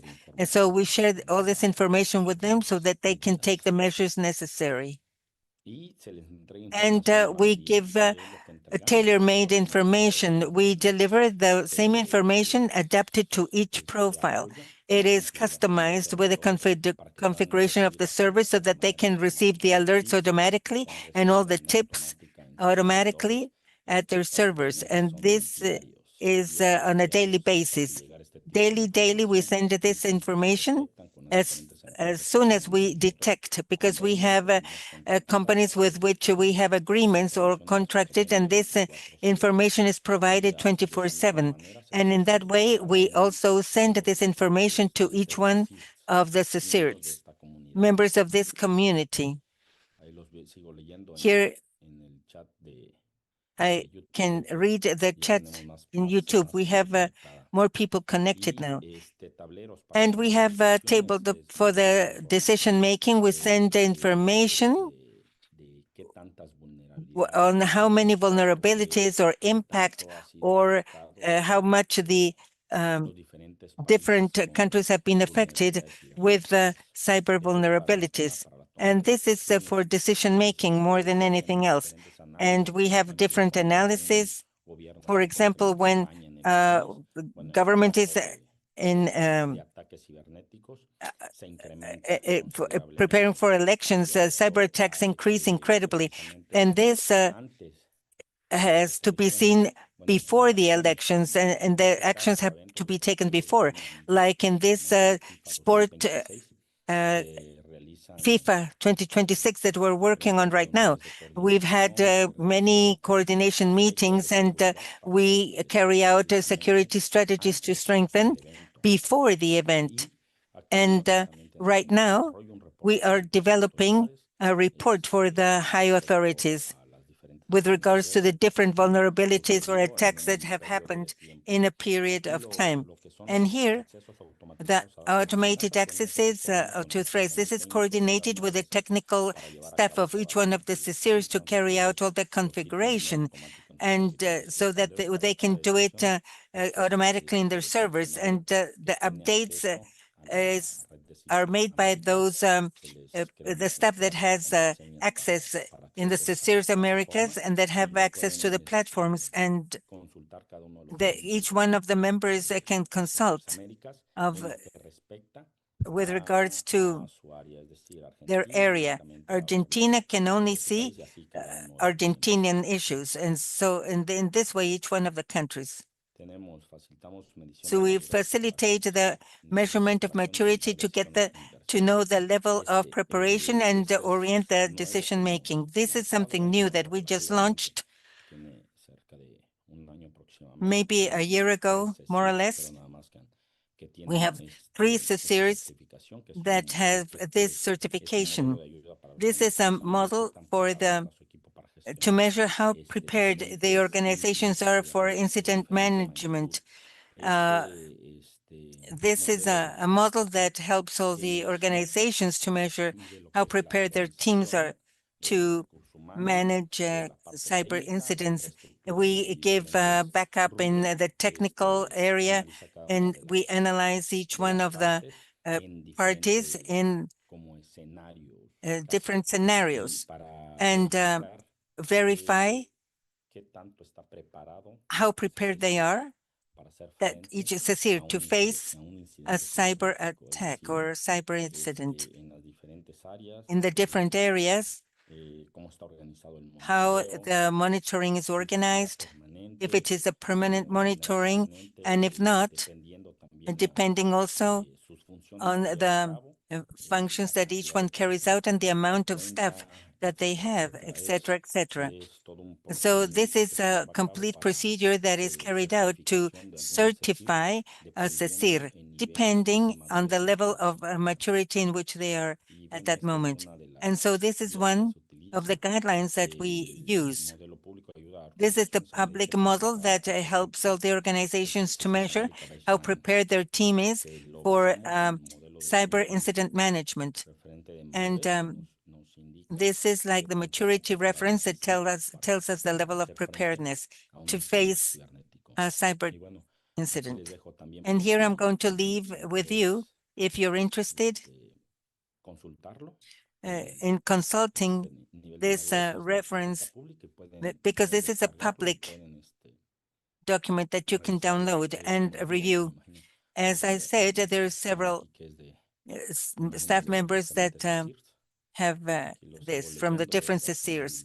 I militar see that conectado military también. staff is Y bueno, connected also. CSIRs Américas te Well, ayuda a saber CSIR's cómo America's realmente tu baseline CSIR helps you know tiene how condición de your crecer. CSIRT Entonces, is si in reality. tu público If your objetivo public, your target conoce public que knows tiene un CSIR y that dónde you have acudir that they cuando have a tiene una CSIR and that they can use it when they have aspectos a humanos, cyber incident. operas sin faltar una persona en Human el CSIR aspects.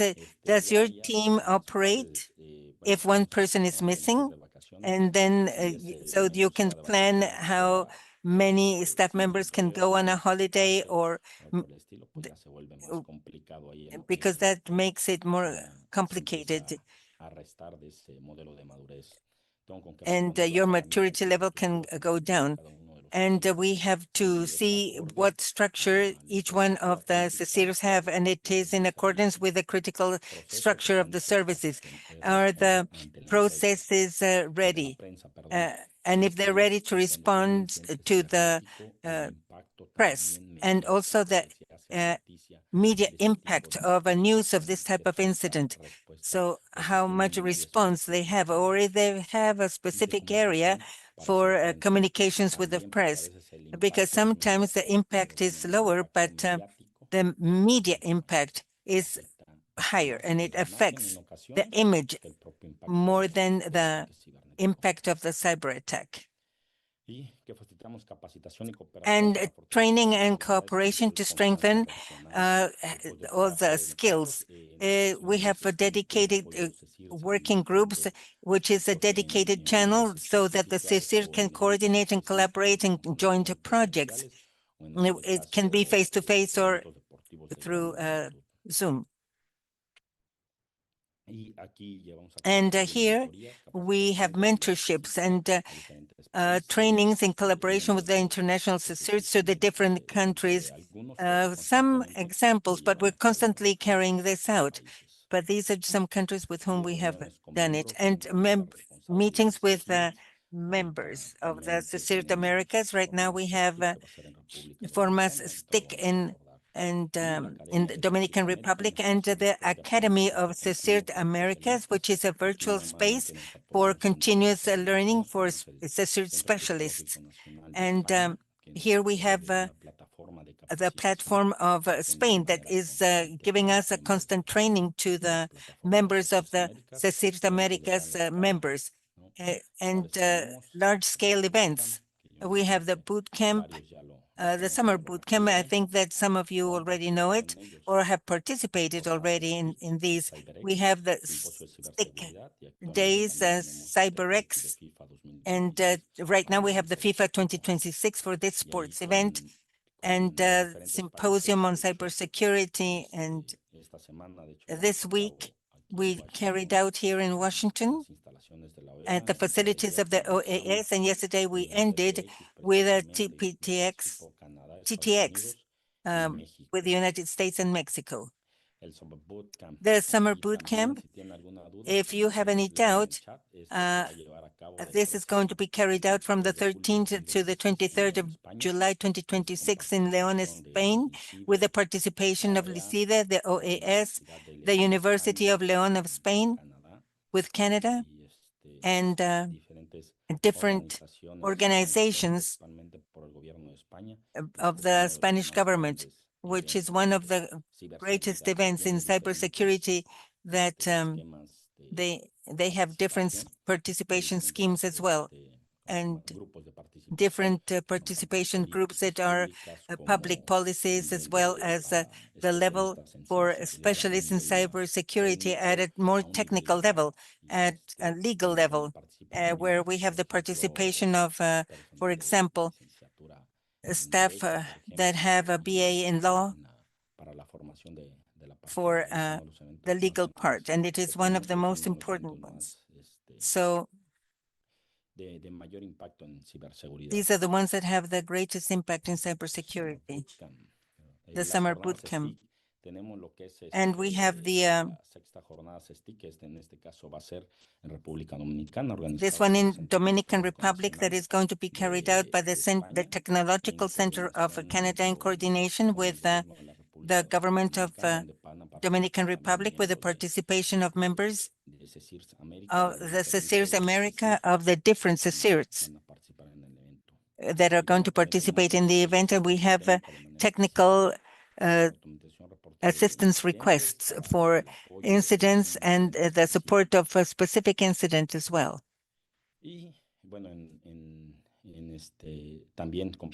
And we also exchange information on the page of the OAS in the area of safety. We have publications that are, like last year, we had 4 manuals. We shared 4 manuals. So this is all that I have. Thank you very much for your participation and your participation in the forum as well. And let me know when the event is in the Dominican Republic. It's 28, 29 of May in Dominican Republic. Muchas gracias, Mayor López, por su presentación y por compartir. Thank you very much, Major Lopez, for your presentation and for sharing this aspect of cybersecurity within the seat of the OAS.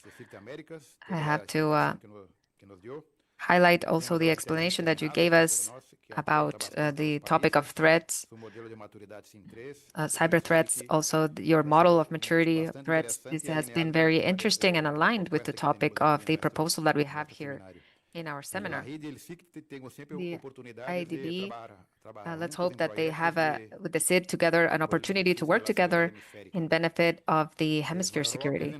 Major Lopez, in the name of the IADB, I thank you for sharing your knowledge and experience as a member of the Armed Forces of Mexico in tight cooperation with the Inter-American Committee Against Terrorism of the OAS. Thank you very much, and I greet you. Thank you. I thank you for this invitation to the leaders of the IADB, which we work in some aspects jointly. With Colonel Cristiano, I want to thank for the invitation, and also to Colonel Maciel from the Army of Mexico. Thank you. It's been a pleasure. Thank you.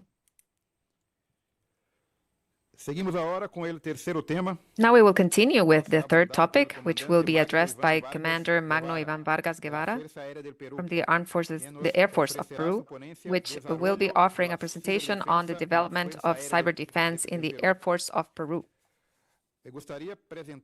I would like to present Commander of the Air Force of Peru, Magno Iván Vargas Guevara, a specialist in engineering, systems engineering, and master with a training in cybersecurity and cyber defense.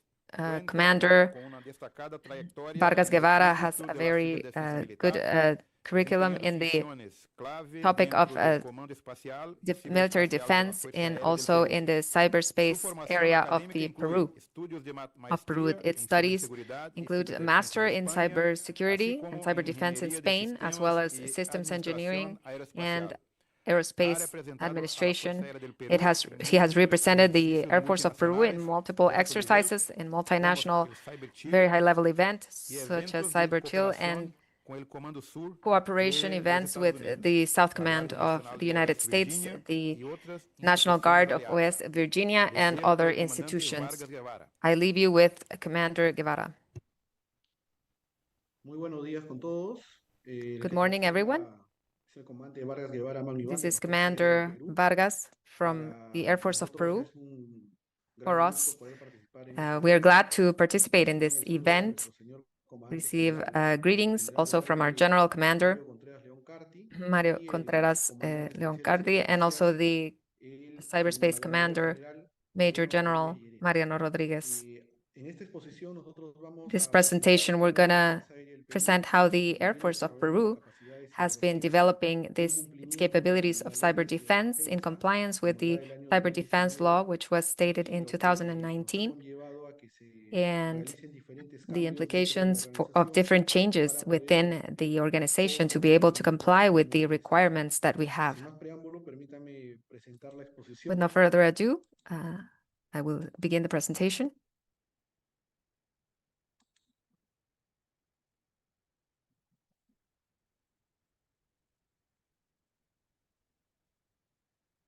Para el desarrollo de esta, ¿pueden ver mi exposición? Can you see my presentation? Perfectly. Completa, já está lista. Full screen, it's ready. Okay, thank you. So we will move with this summary. We're going to continue with the doctrinary legal basis and norm base, which supports the defense area in the Air Force of Peru, which is a new capability that has been developed in the armed forces and also in the Air Force. As a second point, we're going to see the organization, how it has been changing based on this cyber topic.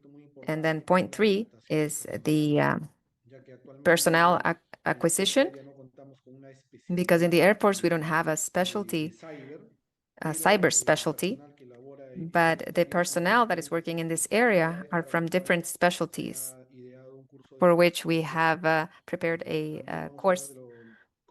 And also, we're going to talk about how we train personnel, the capabilities that have been developed, and lastly, the conclusions. The first point, the legal basis and the doctrine and norms.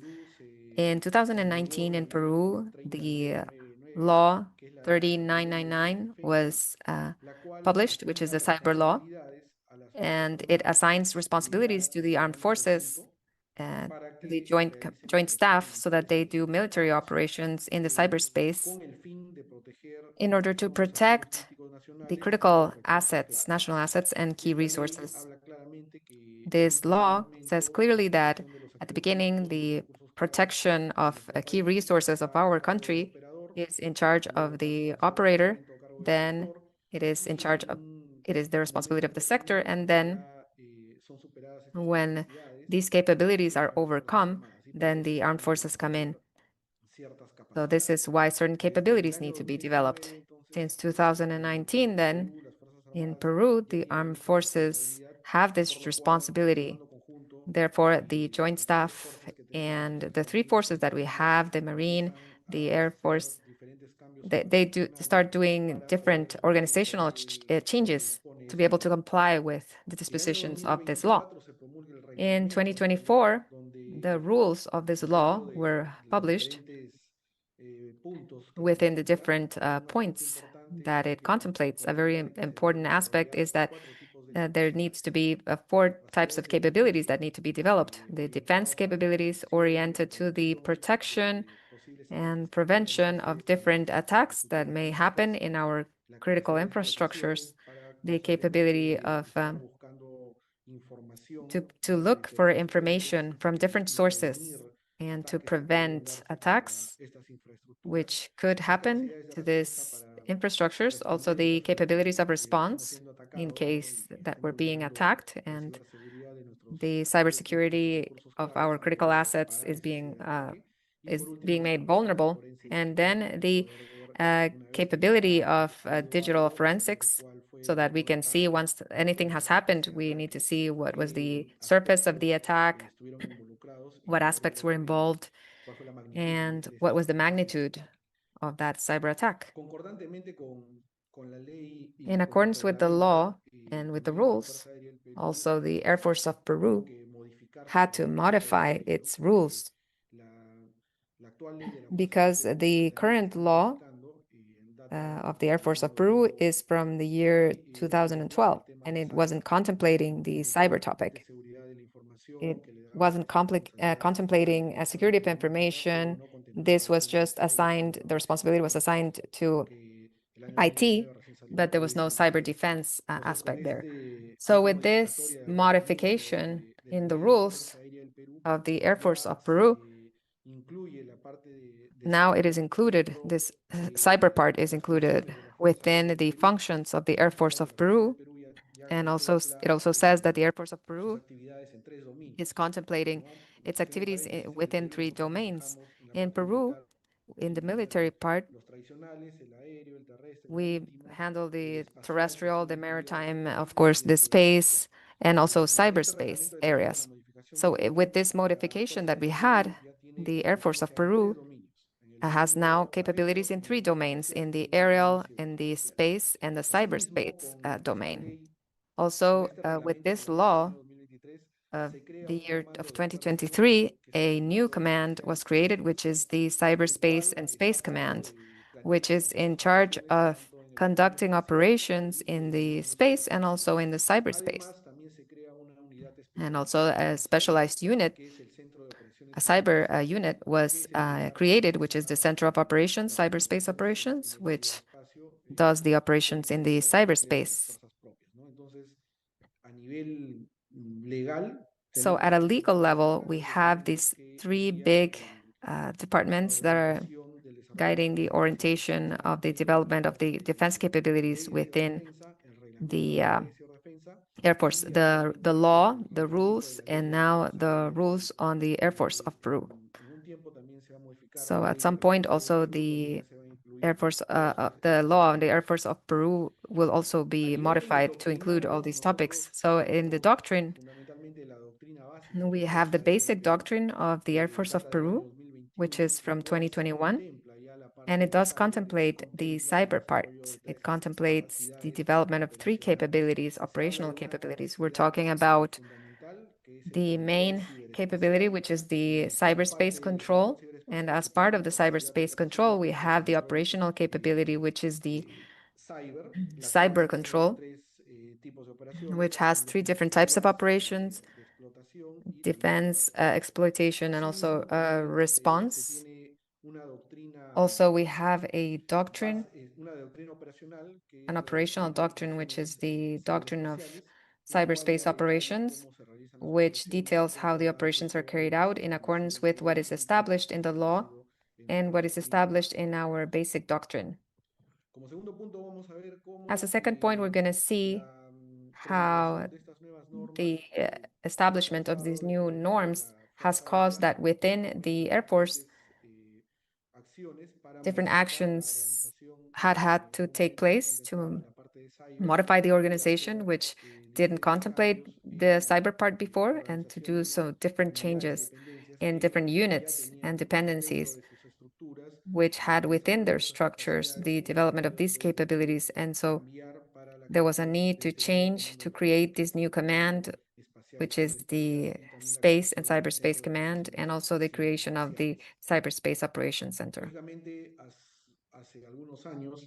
Some years ago, as Air Force, we were handling of course, we had a technology of information, but we didn't have specialized units in the cyber topic. But however, the digital assets were always vulnerable to attacks by actors such as criminals or insiders, etc.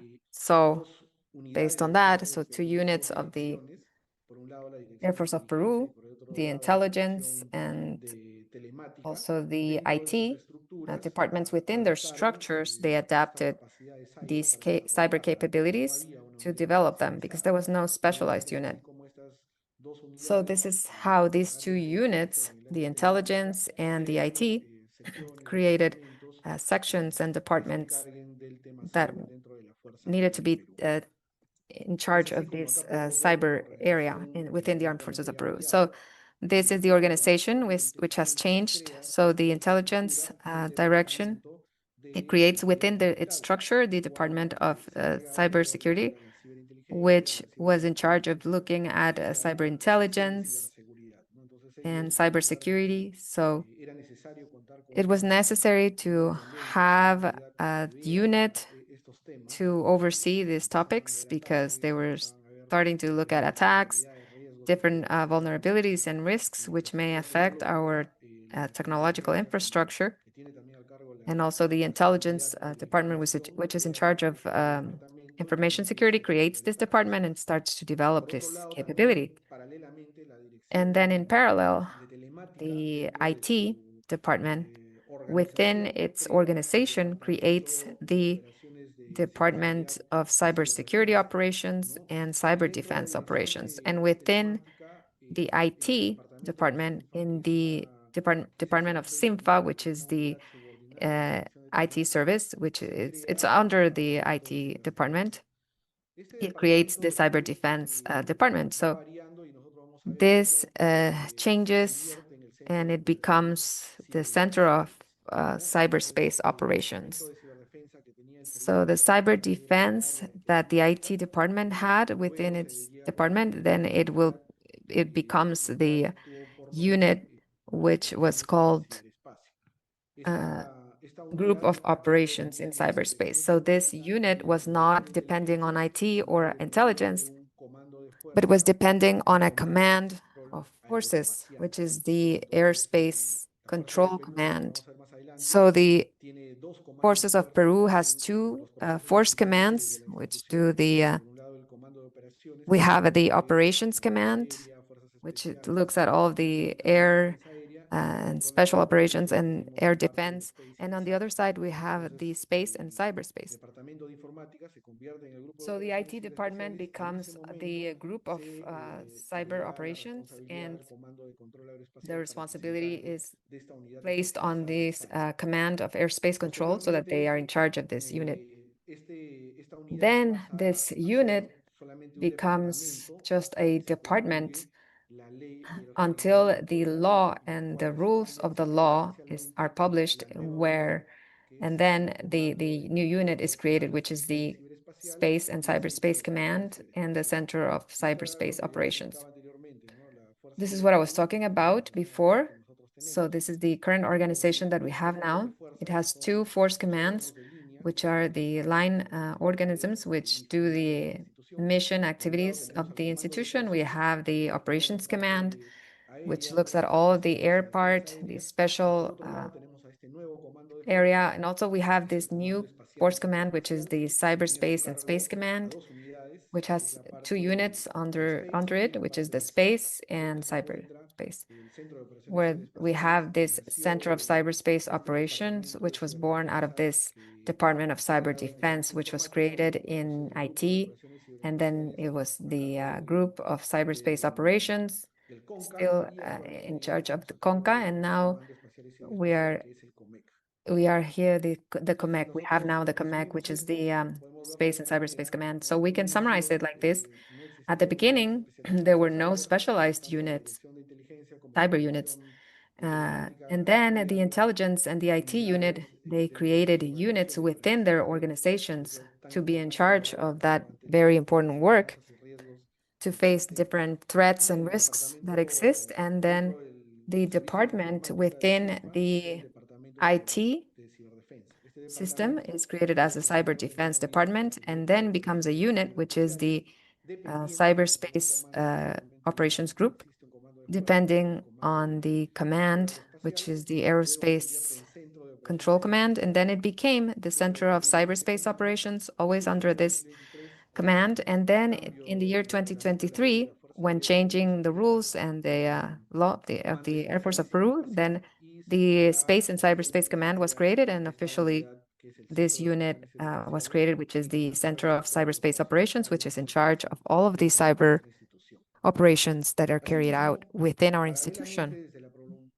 Also, in parallel, since this cyber defense law was established in 2019, our Joint Command also does changes within its organization. It creates the Operational Command of Cyber Defense, known as COSI.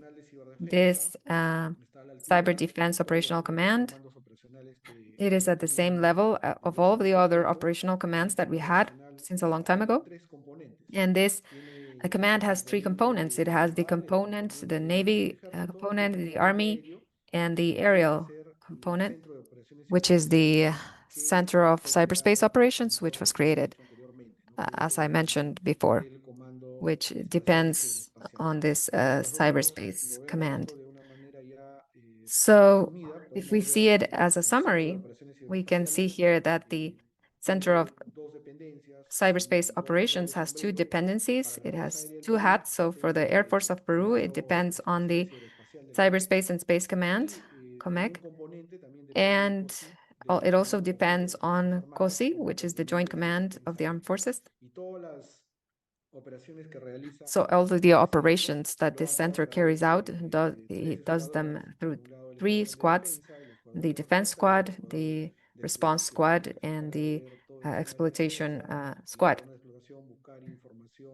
which is the exploitation squad looks for information, and then in case we have a response, then the response squad needs to see what the response will be in case there's an attack within our technological infrastructure. The second point, which is a very important transcendental point in all of the organizational changes that have happened within the Air Force of Peru, is the acquisition of personnel. So as we said, the Air Force of Peru has different specialties, being a pilot, hunting pilot, air defense, electronic engineering, personal arms, different specialties, but we didn't have a specialty, a cyber specialty. So in the year 2022, the decision was made to do a course. And with this course is open to all of these specialties. It is not just addressed to engineers, for example, systems engineers, or it is open to all these specialties. To all of these specialties in the Air Force of Peru who have knowledge in the cyber topic and who wishes to belong to this course that is being developed. So it is also important to highlight that in the space area, the same has happened. The cyber, it's a bit old because it's from 2022. And also we created this course in cyber operations, which looks at the space topic as well. The two domains are in charge of the cyberspace command. So this is very important because based on the personnel that we managed to train for some time, for example, approximately 4 months, between 4 and 5 months to train this personnel. They are provided with different concepts, also reinforcement of concepts, because the people who come in still have certain knowledge of on cyber defense. And then they manage to become a qualified personnel on cyber defense in the forces. And so then this personnel becomes a part of their annual training plan. Once they are qualified, they continue on with their progression in the cyber defense scope. So they are called to this center, and they are provided with different trainings. They do exercises, they participate in events, etc., so that they can maintain their training, continuous and training. So many of the events where the Air Force of Peru is participating are done with qualified personnel. This wouldn't happen before because we didn't have this course. And in case if there was an event or an exercise, or there was a need to participate in an activity, cyber activity, then we would look within the institution for people who had received certain types of training, or if they knew about the topic, they were sent to participate in this event, in this activity, and they would come back. When they would come back to the institution, they would go back to their area, which was not necessarily the cyber area. And finally, that knowledge, that experience was not being taken advantage of by the institution. So, but this has changed because now the personnel that is being trained, they are part of the cyberspace unit, and they are part of this unit. They are called to be trained in these topics, and they do different operations oriented to prevent or to detect vulnerabilities within our technological infrastructure and within those cyberspaces that the Joint Staff assigns us with to protect them. Then the other point that is going to be mentioned is the training topic. So, in accordance with what has been modified in the Air Force of Peru,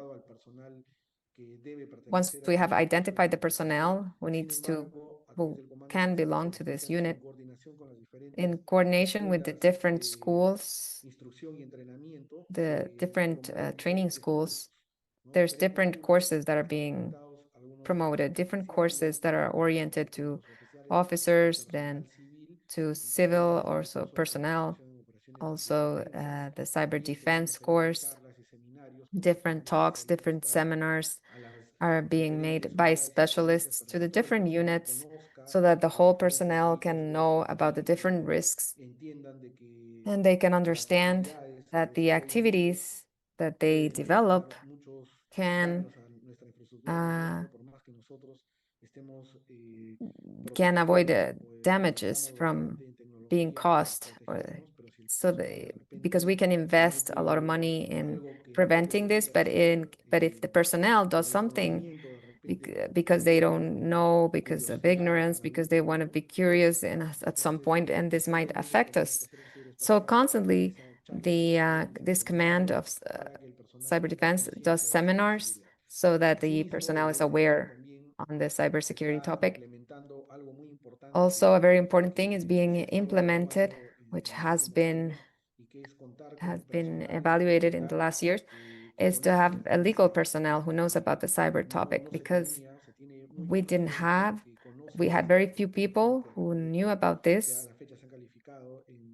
People who were trained in cyber we had, but the legal part is oriented to everything that has to do with cyber as well. So then we're implementing two courses, one to have legal advisors who are specialized in cyber defense and also in the cyberspace part. These two domains depends to this command, cyberspace command. So these two domains have to progress, and what is being done in one domain also needs to agree with the other domain. So since this year, we've been implementing this program to have legal personnel who knows about this topic. Also on the cyber topic, we have participated in different exercises, which this has been led by the Southcom in 2023 and in 2024. Also, some years ago, we participated in the Panamax exercise, and also we have been observers. Also in the Crucex, we participated. Also in Cyber Shield, we were observers. Then also we participated in this exercise of Cyber Guardian in Brazil, then the Cyber Wings in Colombia, then the U.S. South Command and the West Virginia National Guard, of course, also through the partner state within the United States.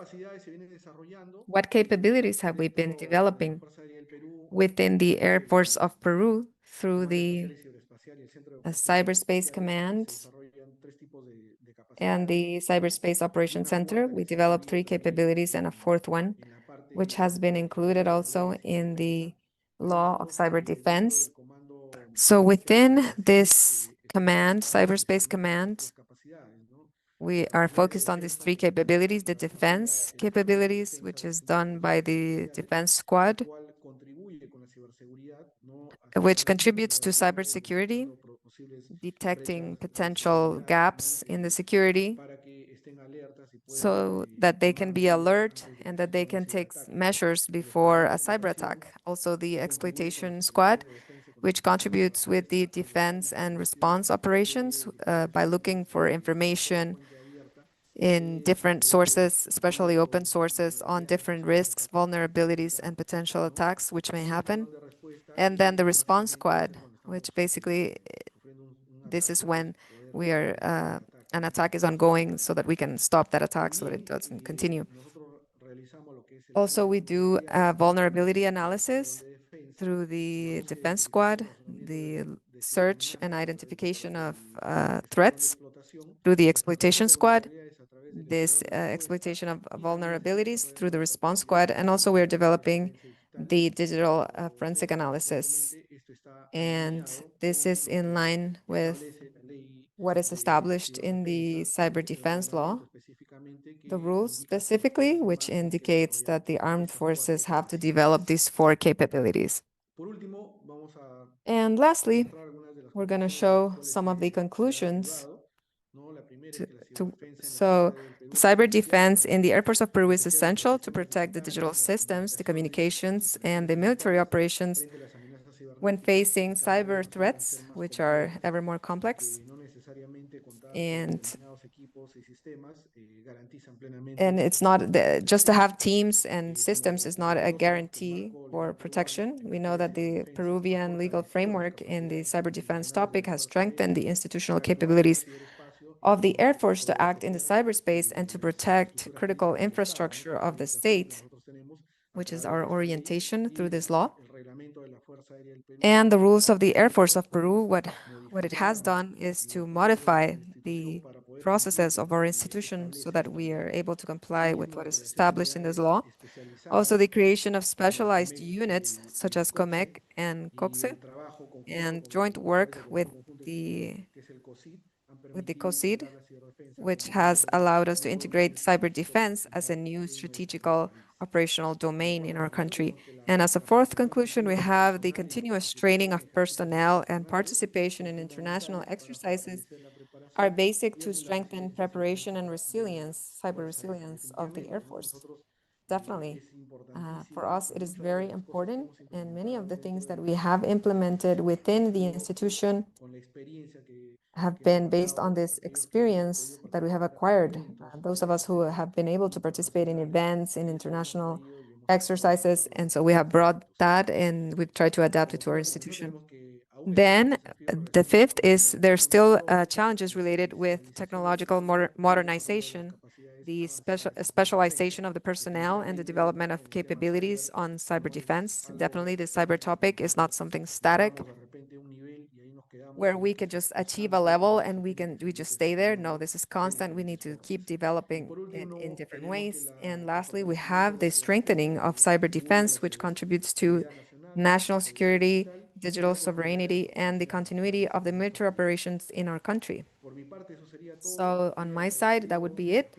I'm thankful to the IADB and to everyone for paying attention to this presentation of the Air Force of Peru. Thank you. Muchas gracias, Comandante Vargas. Thank you, Commander Vargas, for presenting this progress on cyber defense and the Air Force of Peru, the exploitation, in this current structure that you have. So the challenges presented, such as the personnel challenges, are common to other countries, and the solutions that have been presented are important for all of the countries in this environment. So in the name of the IDB, I thank you for sharing your knowledge and experience as a member of the Air Force of Peru. So thank you very much and greetings. Thank you. Have a good day. Good day. Now we will continue with our 4th topic, which will be addressed by Engineer Luis Esparza from the Government of Panama, who will be presenting the topic Cyber Defense, Protection of the State and Critical Infrastructure. It is my pleasure to present you Engineer Luis Esparza, who is the Chief of Cybersecurity of the Ministry of Public Security of Panama. Esparza has more than 15 years of experience in this area, also in the protection of critical infrastructure. He has led key procedures in the creation, modernization, and direction of national capabilities in cybersecurity, including the establishment of centers which are specialized and teams of responses to incidents. His experience includes the design and implementation of strategies of cyber defense, as well as the development of public policies and governance framework. In international cooperation, he has coordinated exercises simulations and training programs, promoting the exchange of knowledge and best practices between the countries and organizations. Among his most highlighted contributions, he's a member of MINSEC. So I leave you with Mr. Luis Esparza.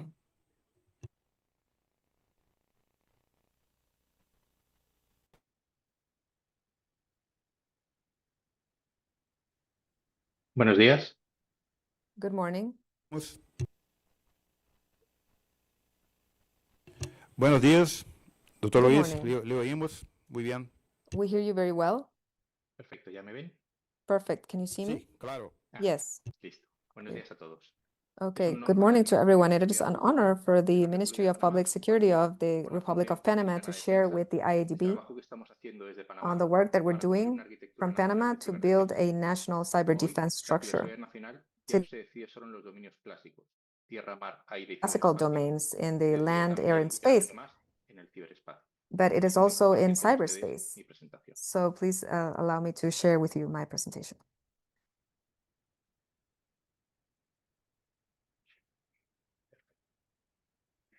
En los próximos minutos, In the next minutes, I want to explain to you how Panama is responding to this challenge and the progress that we've had in this topic. Therefore, I will present you the following presentation. I'm going to go through 5 different blocks. So the first one is the cyberspace as cross-cutting domain. Then second, the current scenario of cyber defense in the hemisphere. Third, the response that we're providing from Panama with this law project of critical infrastructure and essential services and the national architecture promoted by this project. Also, the human talent as a key part of the whole process. And then I want to close with a message for hemisphere cooperation. So land, sea, and air were the 3 domains for national defense, with their capabilities, with their forces of protection. And now we have a 5th domain, which is cyberspace. And the difference between them is not just that it's because cyberspace is cross-cutting to all of the domains, and it multiplies the outreach of every threat. If there's a flaw or a digital attack, can paralyze ports, hospitals, banks, and also the electricity supply. Without the need to shoot a bullet, we can just paralyze a country. And if we're talking about economical magnitude, this is not just marginal. $10.5 billion is the global cost for cybercrime in 2025, according to analysts. So this would be like the 3rd economy in the world behind the United States and China. So the cyberspace is not just one more domain. It has 5 attributes that make it different from all the other domains. The first one is the speed. Any maneuver can happen in milliseconds. The time for decisions is compressed incredibly. The second is asymmetry. A very small stakeholder with limited resources can cause a really big effect.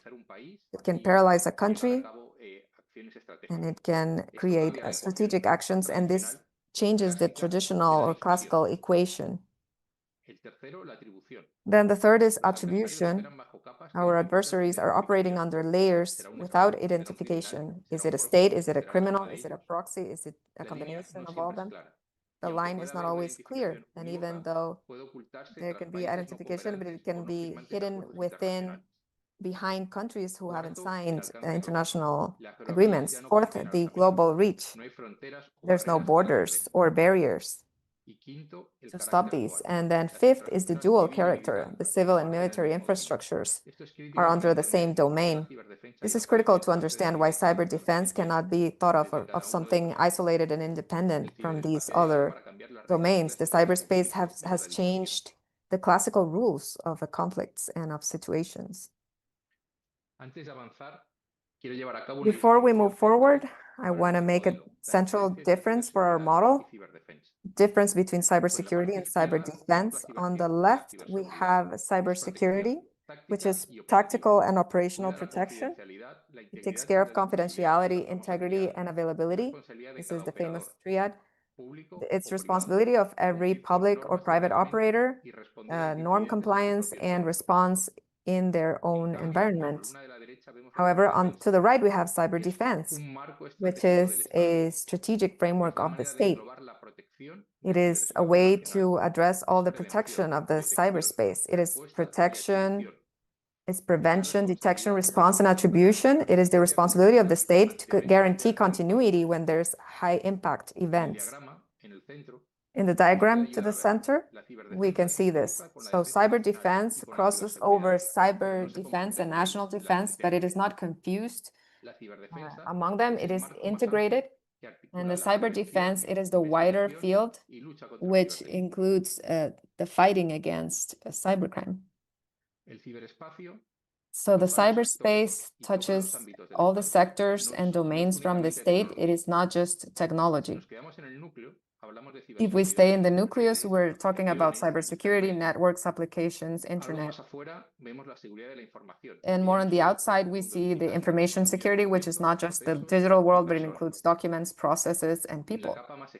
And in the most external layer, we have the protection of critical infrastructure, critical information, transportation, banks, health, and other sectors whose continuity depends on the cyberspace, and that include installations, networks, physical systems or digital systems.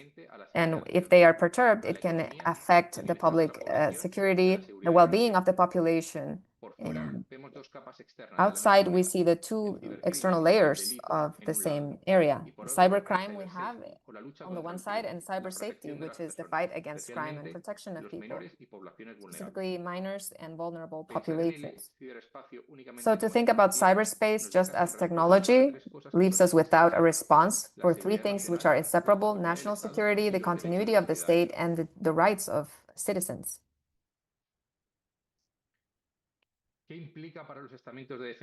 What are the implications? So the cyber defense doesn't replace the defense system, it makes them codependent. So the operations in land, air, and space, they are supported in data and satellites. So to defend the national space, we need 4 elements. We need a doctrine of our own. We cannot borrow doctrines. Then we need a unique command. So when there's an impact, the fragmentation of the response, it's a vulnerability in itself. The third one is capabilities. So the technical dedicated capabilities, it's not enough that this technology service just do security as another task, but we need specialized employees. And then the legal framework, which makes the action of the state be available with respect to the rights of the, otherwise there wouldn't be defense in the cyberspace. So looking at the hemisphere, we have this overview. We have countries who are still starting and others who are more consolidated. The challenges are common. These are growing digitalization. There's more services, more data, and more surface for the attack. And then the protection of critical infrastructures and system sectors, which are ever more depending on cyberspace. The new technologies, such as AI or quantum operations, which are adding more challenges and difficulties, but are also providing us with new work instruments, and of course, specialized personnel to recruit, to train, and also to retain human talent. So this asymmetrical progress in the region is also a collective vulnerability because the chain is being broken by the weakest link. And here we are facing with this is an ecosystem. It's not just a single actor.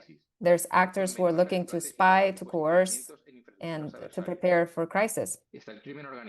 We have organized cybercrime, whose motive is to have profit, extortion, and fraud, and stealing of data. Then we have also the illicit markets who provide access, infrastructure, monetization, and money laundering, which is the layer that helps with the economic basis that sustains the other two. And this is the most delicate point, the convergence, the layer of infrastructure, the proxies, may be shared by financial actors and actors linked to the state. So the border as between crime and conflict is becoming diffuse.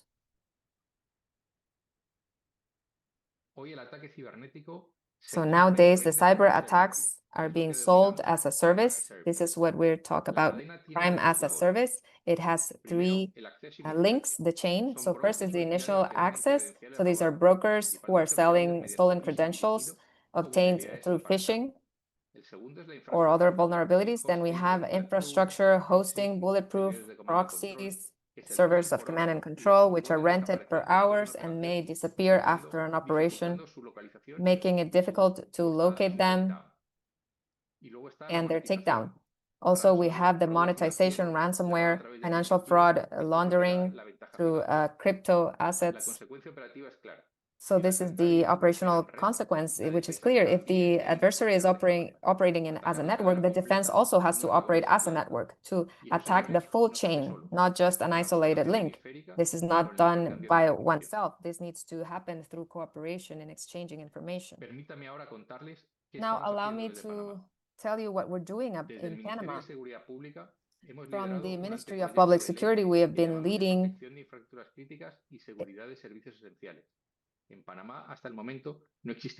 Panama, and up to this moment, we didn't have one. And the objective has a modern and integral framework to identify where to strengthen resilience and essential services and critical services. This framework has 4 pillars.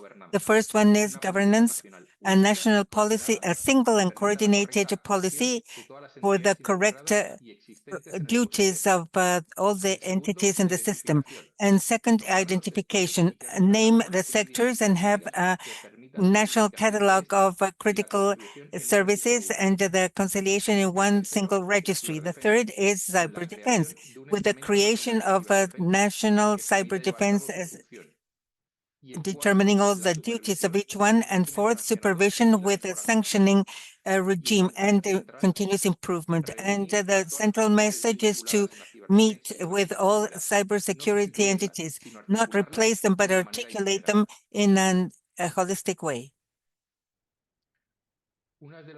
One of the strategic decisions that we have undertaken was not to create a new agency. In the tradition models that we can see at the left, they created separate agencies and fragmented the institutions and duplicated services and parallel structures to the ones existing and a longer chain. So with this bill, the focus is totally different. We created a national cyber defense law that allows us to execute the necessary duties covering a gap in the current ecosystem within the structure of protection of the country and under the mandate of the Ministry of Public Security. This allows us to take advantage of the structure and the command and experience that already exists. In the initial phase, we're going to consolidate the staff and other security areas that we have already identified that will be part of this one. In this way, we have a single command and of high impact, and under the higher authority that is going to be the President of the Republic in first place. And we're not creating new structures, but just join all the existing ones under one single architecture. Governance comes with 2 articulating mechanisms.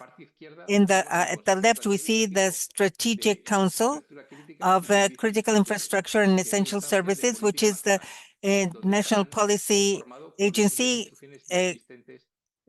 comprised of the different institutions that already exist, and the framework is to define the national policy and in a coordinated way, establish strategic priorities, articulate the state institutions, and approve minimal standards.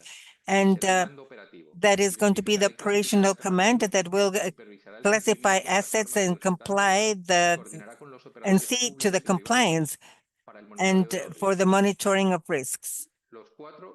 The 4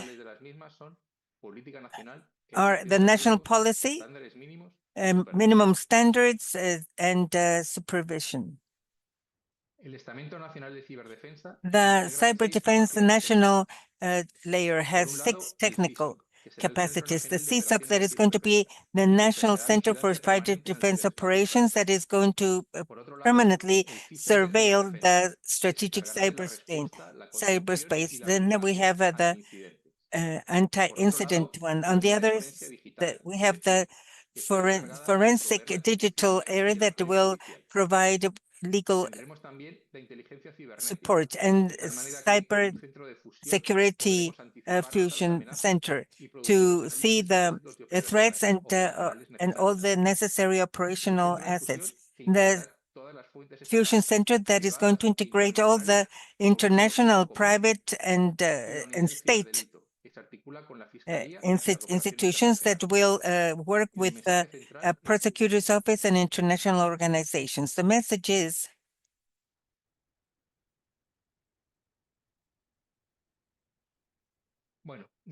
well, no state can do cyber defense alone within itself. They need a national community. For this, we, from the state, decided to contribute with policies and regulations with a national catalog and the CECIR and international cooperation, and have a resilience annual memory. And in the private sector, will provide the incident reports, and they are infrastructure operators. They will provide continuity in investment and innovation and capacities, and the academy will provide talent for applied research. There's excellent centers and the programs like the program of science and technology. 3 actors, just one national community. Now we're going to go to the point that I consider the most important of all this presentation, which is that technology is bought, but the human talent is formed and retained and attracted. Without a good staff, there is no model possible. We have articulated 3 pillars. Attraction. We have to build the state of brand as a cyber employee, alliances with universities, programs for young talents, and the link with the academy and Senacit. Education, a professional specialized careers, international certifications, laboratories and practical ranges, and training, both public and private. And also retention, we have to recognize public service, a career plan, and cooperation as a way to propose a talent. And we have recruited 2 persons that have incorporated now 30 recruits. And we are going to also have 20 new agents in the recruiting session that we will have. The idea is to get talents destined to the cyber tasks exclusively. And in this, the cooperation with the IADB and the countries of the hemisphere can be decisive. Exchanges, joint programs, scholarships, exercises, all this strengthens not only the talent, but also the retention of that talent. I'm going to close with 3 key messages that I want you to take with you. First, the cyber risk is already a citizen a security risk and of a continuity of the state. It is not only technical, it's a strategic hybrid threat. State plus crime, disinformation, AI, and systemic dependencies. All these combined and demand responses that are hybrid as well. And 3, a collective response is cooperation, but not any type of cooperation, but based on measurable and operational trust capacities, to know what each one can do, to know with whom I can call at 3 o'clock in the morning when we have an incident. And here, the center of my message. No state can alone defend its space alone. Through the OAS and the IADB, this is the natural framework that can build that cooperation. For what? to have operational trust among the different members and exchange of information on threats for common capacities that are measurable and comparable among ourselves, and for shared response as well. Cyberspace, it does not recognize any borders, or cooperation should not recognize them either. And to close, I want to urge you to action. The states need legal frameworks, a doctrine and command that recognize the cyberspace as a domain. To the different defense and security agencies, professionalize cyber defense as a career doctrine and dedicated capacities. To the hemispheric community, consolidate the permanent mechanisms of trust, exchange, and joint training. Do not wait for the next crisis to meet and define how to perform. And to the academy and the private sector to add themselves as structural allies. We have to work all together, or we won't be able to work. One sole domain, one sole community, and a shared commitment. Thank you very much, and I hope that my presentation has been useful to you. Thank you very much, Luis Esparza, for presenting us the actions of Panama to update themselves in face of the cyber defense. It called my attention the diagnosis that you presented, that is quite similar to what we do at the IADB, and that we already presented in our conferences. So we are very well aligned. Surely this content is aligned to the proposal of the seminar, and what was presented here today is going to contribute quite a lot to the countries that are attending right now. And critical structures that we share as a common threat. Mrs. Esparza, on behalf of this, I thank you for sharing your knowledge as part of the government of Panama. Thank you very much, and congratulations. Gracias a ustedes. Thanks to you.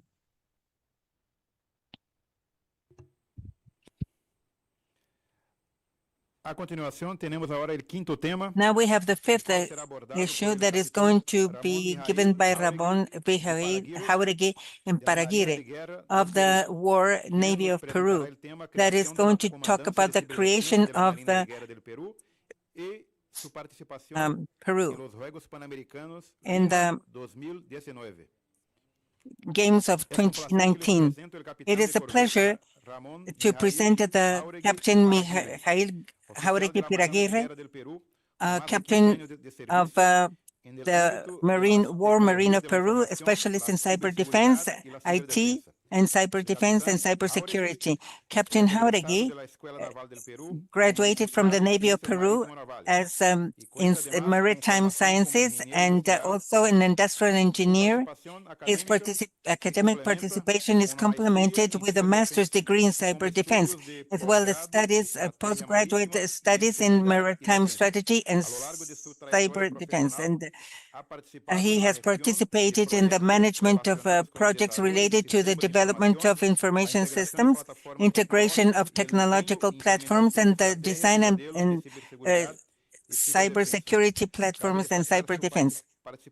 His participation also as technical advisor of the Operations Center of the War Marine of Peru, and also for the Games of Panamericanos of 2019, contributing to the safety of the critical assets of Peru. With you, Captain Jauregui.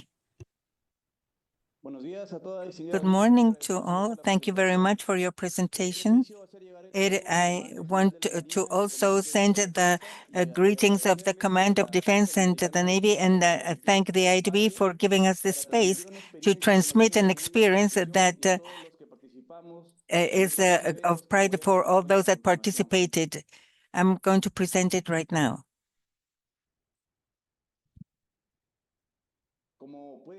As you can see on the screen, the experience that we want to present as the War Navy of Peru is the creation of the Command in Cyber Defense and its participation in the Games of Lima 2019 that were so relevant for our country. The presentation has been divided in this summary. First, I'm going to talk about the creation of the Command in Cyber Defense in the international context and institutional context. Then I'm going to talk about how we participated in Lima 2019 Games and what was the decisions and commitments for its execution. And finally, we're going to give the results obtained and lessons learned that are quite aligned with what has been presented by my predecessors. And as I said, Lima 2019, we all played in this. For the context of the Cyber Defense Unit, I want to talk what we all understand. In 2020 forward, at the global level, we presented a process of digital evolution that generated an interdependence among the different agencies of the state and public agencies. And so the generalization of the systems was latent and created certain interdependence in this domain. And so vulnerabilities appeared and materialized themselves as the cases that we have heard in Estonia in 2007, the war of Georgia and Russia, that was used the cyberspace as a coordinated manner in the war, and with a StackNet. And from then on, different cases of cyber espionage in the public and private realms. And so we started to conceptualize cyberspace as part of the domains of war. And in 2018, finally, the NATO recognized this as a new operational domain. This operational domain represented the cyberspace with certain characteristics that we all know. First of all, that it doesn't have any borders. Secondly, that its attribution was very difficult because they could be anonymous. And third, the operations and the relationship between space, time, and force has a very marked differentiation compared to the conventional ones. And fourth, the impact that the cyber defense operations had could have a strategic impact. This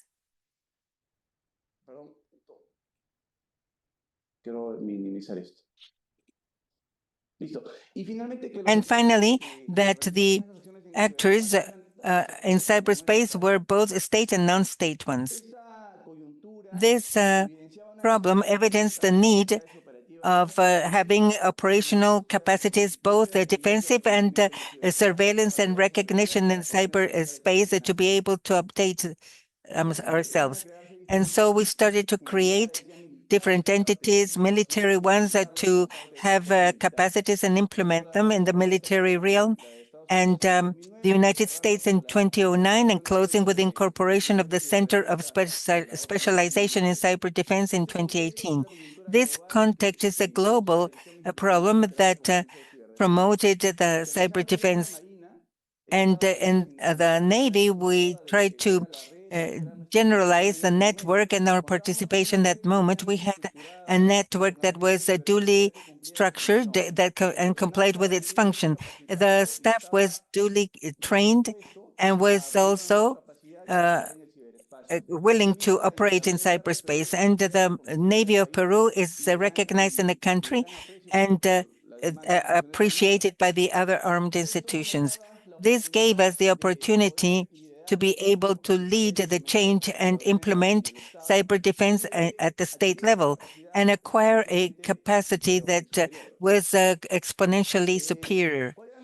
What was our main idea? The scheme that we had was basically reactive. We didn't have the capacity to anticipate ourselves to those risks. And we didn't have the tools to visualize everything that was happening in the network, and our experience was limited only to the technical part. And the threats, as we said, were more sophisticated every day, and the stakeholders had capacity to attack us at any moment. And added to all this, in 2017, we had two incidents of great world impact, like the case of WannaCry and the Nopekia, that affected public services in the first case and the maritime traffic in the second one. This made the command of the Navy to evaluate this situation and see the institutional need that later on would give fruits as the Cyber Defense Command. What was the impact in the organization? For this, we had to define the institutional need, and the command in March 2018 established a project to create an entity capable of operating in cyberspace. And in August 2nd, 2018, we created the Command of Cyber Defense with the different institutions. The impact marked by this incorporation of this new entity was notorious. We can group it in four things. First, that the impact in the structural change of the organization was very deep. We had to establish certain legal aspects to allow us carry out the operations and change the concept rooted that the Navy only operates at sea and now is going to operate in cyberspace. This is a streamlined participation, and we had to change and make changes in staff, equipment, and everything. Talking about the changes in organizational structure, this is the graphic of the Navy before, and we were one that is Pacific operations, the Amazon operations, and the other one is Coast Guard. In 2018, we incorporated the command in cyber defense, and this change is quite transcendental, not only for the institution, but outside as well, because it promotes the cyber defense command in 2019, and also promotes in the other forces to create their own cyber defense commands, as the Commander Vargas explained before. With regards to the legal scheme, the law was created in August 2019, and its regulation is enacted in February 24th, with the participation of the cyber defense law, digital law in 2018, and the organic law in December 2024, and the Navy included the command as a line institution within its organization. This caused to the creation of a doctrine at a joint level, institutional level, and this doctrine was scaling the different levels with manuals and procedures, and we continued creating and improving. And likewise, in planning, we started to incorporate all the national objectives and institutional objectives with cyber defense as a relevant entity, both in the long-term, mid-term, and short-term plans. The operational focus is quite interesting. As we know, cyberspace is an operational domain. We had to transmit that to all the institutions. We had to make them understand that it was streamlining one that was highly vulnerable, and that therefore needed certain capabilities to protect it, and that it was also highly exploitable to project force or to contribute to the operations. And that this new cyberspace, since it is a domain with the interaction of different state and public entities, and it was in constant movement, and therefore the interaction with the institutions in this domain was permanent and demanded a permanent effort. And so we went from seeing isolated domains to understand the war as a multi-domain arena, an integral one, and included in our operational plans. And we had to assign the different line organizations and define objectives and the missions for each one. we were able to establish, based on doctrines and other experiences of other countries with which we met, we shared all this information and determined that the cyber defense operations and the platform defensive of operations and search of surveillance operations, that we were able to articulate all this in an operational design through tasks, effects, conditions, and objectives. So this is a transcendental change, very important for all of us. And with regards to the capacity building of staff, structure, and equipment and doctrine, we established the different cyber defense capacities, operational, exploitation, and response. And having one additional one that we considered that supported the others, that was a digital investigation to allow us improve the operational part. For capacity building, first of all, we focused on staff first. We selected at the institution level, looking for the ideal persons or potentially ideal, to evaluate them and establish a program of training to move to the next level so that they could learn about cyberspace. And with regards to the infrastructure and equipment, we already had a basis of security tools and ones for cyberspace. And so we implemented the ones that were missing that allowed us to have this holistic view. And we trained this, we introduced this trained staff into the employment of these tools and trained them and established training programs, which the majority are the doctrine. We developed the doctrine and we started to administer it in different levels. And as these were developing, we fed them to improve them continuously. As you can appreciate, these three are very closely linked. And at the center, we have as the doctrine, as the integrating pillar. Now, with this capacity, that we had a new challenge, which is the agreement with the Pan American Games, which is the next issue that I'm going to talk about. How does Peru assume these Games 2019? In 2017, Peru was chosen as the seat and started with a commission for the Games called COPAL. And with a map of all the possibilities and risks. And we identified certain background information and data of the Games in Medellin 2018, in London, in Rio de Janeiro, and in the Winter Games, because these were interrupted for 12 hours because of a problem. And in Peru, as faced risks also as sabotage to its systems or accreditation or information systems and communication and sensitive information that could affect the image of Peru to the international community.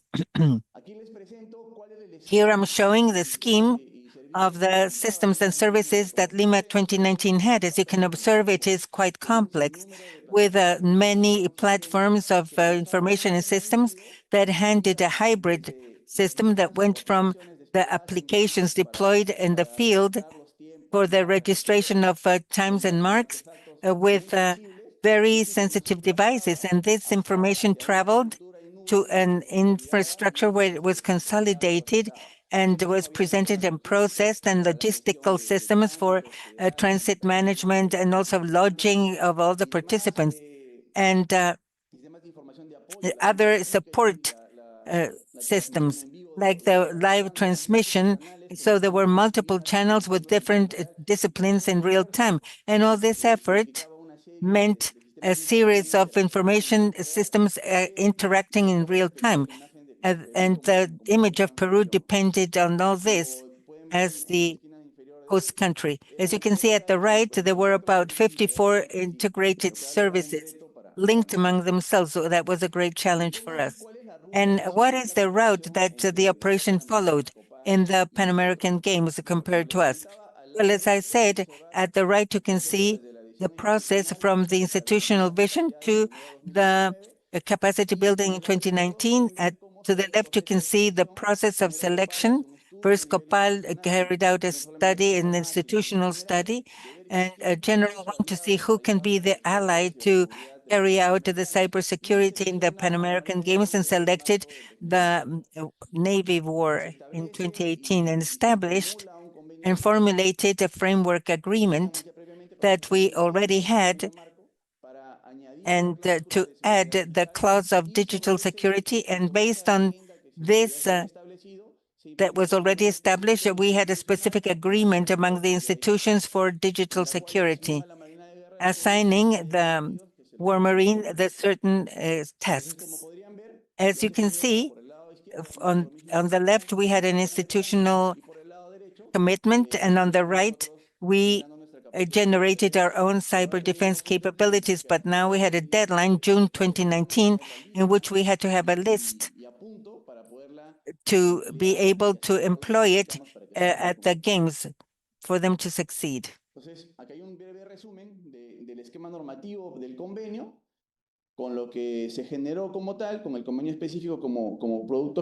was generated as such as a final product. And to the side, we have how this military approach was done. Then in March of 2019, the Cyber Defense Command was created, and it had three components: the terrestrial, naval, and aerial. So through a campaign, it is assigned with two commissions: first, to ensure the critical assets functioning of the state, and the second one is that the War Marine had to comply to this covenant through the commander of cyber defense of the Army. And these are the commitments that were established. First, we had to do an awareness campaign for all of the personnel of the Pan American Games, and all of the activities that were that had a relation to it. So then the other points that were highlighted in green, these are all of the commitments that we acquired before the games. First, we initiated the cyberspace activities who may affect the Pan American Games so that we can neutralize them effectively. We did an assessment on risks in all of the critical infrastructure of the Pan American Games. We did a vulnerability analysis to be able to have a management of these risks. And these three procedures were done prior to the beginning of the games, but they were ongoing permanently during the development of these Pan American Games. So during the games, we had this commitment of ensuring the critical infrastructure. We had to implement a CM. We had to manage the security services that the Pan American Games had as part of their infrastructure. And we also had to operate a SOC so that we can orchestrate the entire security system. Then during the games, here we can see the timeline. It's 94 days. And the Marine personnel of Peru, they were destined to this convention center. We had a 24/7 monitoring and detection of threats, and daily we established an exercise training, a permanent training, where we would simulate different attacks besides the ones that we had identified, so that the personnel acquires this training. And then the scheme of cybersecurity that had been established, it had a leader of cybersecurity, which was in charge of the Copal security, and it had three elements: the War Marine of Peru, which was in charge of that, a vendor for telecommunications, and another vendor in charge of the infrastructure. So the War Marine of Peru, as you can see, it was organized through a SOC, through a risk management, and it was orchestrated through a task force. Here we're entering the operating part, and it destined to the task groups that were part of this task. They were assigned to different missions. So here we have the organization of the SOC of Lima 2019. The positions in blue, they were covered by the Marine War of Peru. And here we did an extension to the other armed forces so that they can participate and integrate the SOC. So in that army, we had other commitments, but personnel was sent also to cover these positions, and they would rotate with the War Marine of Peru. So one person was in charge of security, that the leader was, we had different analysts from different levels. So they were analyzing through the SIEM, the different vulnerabilities. They were in charge of the external perimeter. They were receiving intelligence information on threats to be able to act timely. They were measuring the DLPs and other things. Also, we had an antivirus and anti-malware managed by us. And therefore, we had a traceability of everything going on in the network. We had a capability of reaction in real time. Here, I'm showing you the flow in 2019 for generation of incidents, different entries of users or security tools. It generated a ticket, and depending on the category, there were differentiations. If it was scaled and could be mitigated, then we had to delegate it to the coordinator of the games. He was in constant communication with the defense sector, and in case we needed a forensic analysis also. And the War Marine of Peru, the specific procedures were established. We established a rhythm for battle with different formats of report and daily reports, or whenever there was an incident, so that the cyber defense commander would be fully aware of everything that was going on. And this is how the games ended, and we obtained the following results.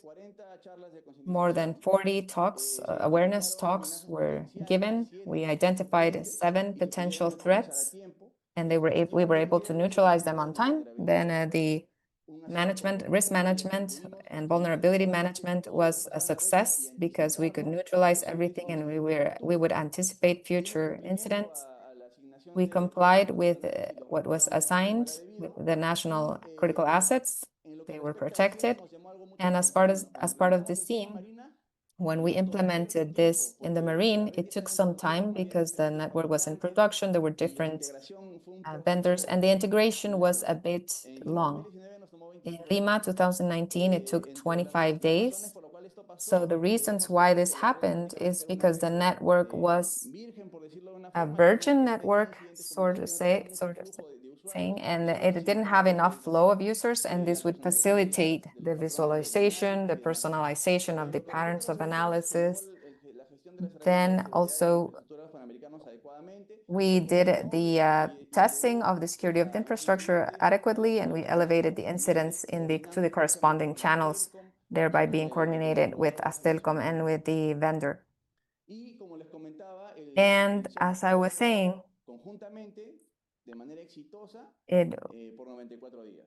the software was used for 94 days successfully, the operation. And so we had 4 million incidents controlled, almost 2 million attempts of penetration, which were controlled. 2 ransomware were neutralized. We could contain them effectively. And the lessons learned from this event. First, the cyberspace is a real operational domain. Digital security is part of national security, specifically in events like this. Cyber defense requires permanent operating capacities. It requires specialized personnel, doctrine and procedures, IT, and a training. Also, we've seen that cooperation is essential. The coordination between the armed forces and with the stakeholders that were civilians, such as Telcom, such as the vendor in charge of the platform with Copal. All the scheme that was set up to escalate to different levels in a very coordinated way was very accurate. And then the risk management, the preventive analysis of vulnerabilities was very accurate. It allowed us to have a maneuver margin in case this would happen. And then Lima 2019 as an event in itself validates this creation of the Cyber Defense Command, because we were facing real threats, and this decision of the Marine of Peru to create it was timely and was effective, and it was capable of taking care of the needs and of responding in a very efficient way. And now, to close, I would like to leave you with two reflections. The first one is that the creation of the Cyber Defense Command allowed the War Marine of Peru to move from a reactive vision of security of information to an operating capacity in cyberspace. And the experience of 2019 proved that cyber defense is not a technical function as we understood it before, but it is a military capability for national defense and security and the interest of a nation. So I hope that this was important for you, that this is useful, this presentation, and thank you for your attention. And you have the IADB channel for any questions, and of course I could clarify any questions necessary. Thank you. Muchas gracias, Capitán Jauregui. Thank you, Captain Jauregui, for presenting the progress of the Marine of Peru as far as cyber defense. As a complement with what was presented from the Air Force previously, we had now a bigger vision. So as far as the Pan American Games of 2019, all of these events, national events or international events, are a big challenge in any part of the world. Also, for example, in China as well, in other parts of the world. So the lessons learned which were presented here, they apply to all of our countries. So Captain Jauregui, in the name of the Inter-American Defense Board, I thank you for sharing your knowledge and experience as a member of the War Marine of Peru. Thank you very much, and greetings. Thank you. As the sixth and last topic of today, which will be addressed by Colonel Belmonte from the Army of Brazil, he will be presenting the topic before the Q-Day, post-quantum cryptography as a prospective case of mitigation in inter-American cyber defense. So Colonel Giancarlo Niedermayer Belmonte, he is the officer of the Brazilian Army with 32 years of active service, and he is a professor of disruptive technologies and cybersecurity of the Inter-American Defense College in Washington, D.C. He was also commanding the Battalion of Electronic Defense. He is a Master of Security by the IADC, and also a command in the Staff College of Pakistan in military operations by the school. So I leave you with Colonel Belmonte. Good afternoon, everyone. I'm going to speak in Portuguese for translation purposes. Good afternoon to everyone. I hope that everybody is watching my screen. So from now, I want to thank you for the support of the IADB in the name of General Salgado. And to everyone who works in the inter-American system. Good morning, ladies and gentlemen. It is my pleasure to participate here, and the topic that I'm bringing in today, although everybody who has presented before me have talked about this topic, the concrete experience in the cyber area. My idea here, being a professor of the IADC, is to give you an idea on the different scenarios that we have in the IADC. In the inter-American system, we have been verifying that there's an occurrence probability in a very short time frame in this quantum day. So the cryptography that we use today may be broken by the capability that we have in quantum computing. So here in the slides, we will have an idea of what we are transmitting to the students and some scenarios of potential successes, cases of success, in case that the country, so that the countries can be prepared to face this big threat. So some measures which may be taken from now so that they don't happen abruptly. When we're talking about cases of success in cyber defense, we're talking about systems that were recovered, networks that were protected, or critical infrastructure that have been preserved. And those examples are basic so that we can understand that cybersecurity, which has been already talked about, the proposal, as I've mentioned, it is very wide in this comprehension. The success cases in cyber defense may also be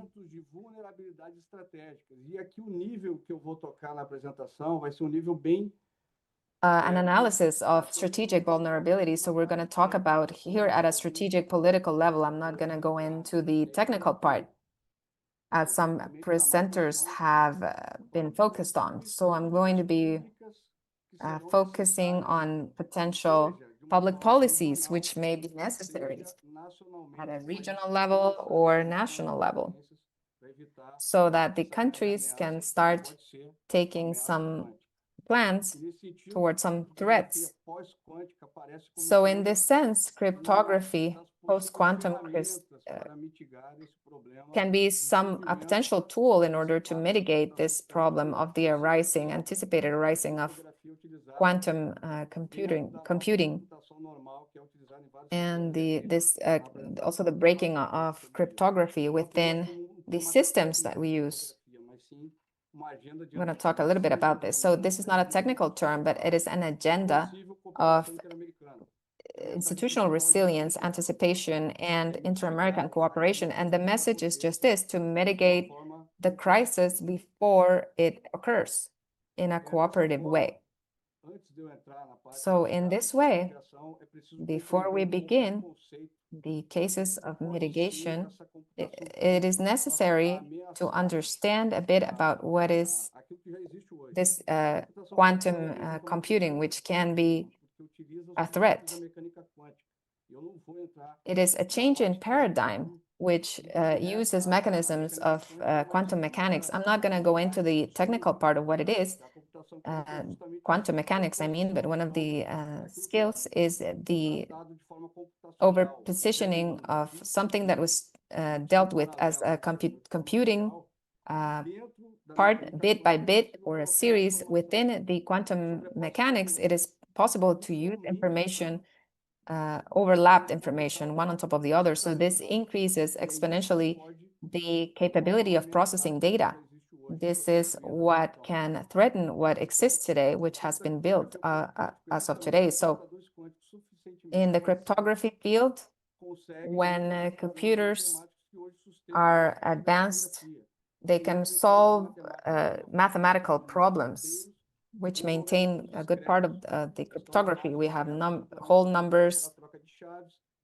We have methods which are widely used, authentications, or digital signatures, sometimes alarms, narratives in social networks or in the internet. So quantum computers don't have the capability of breaking operationally the modern cryptography at a large scale, but the strategic risk exists in many systems that we use today.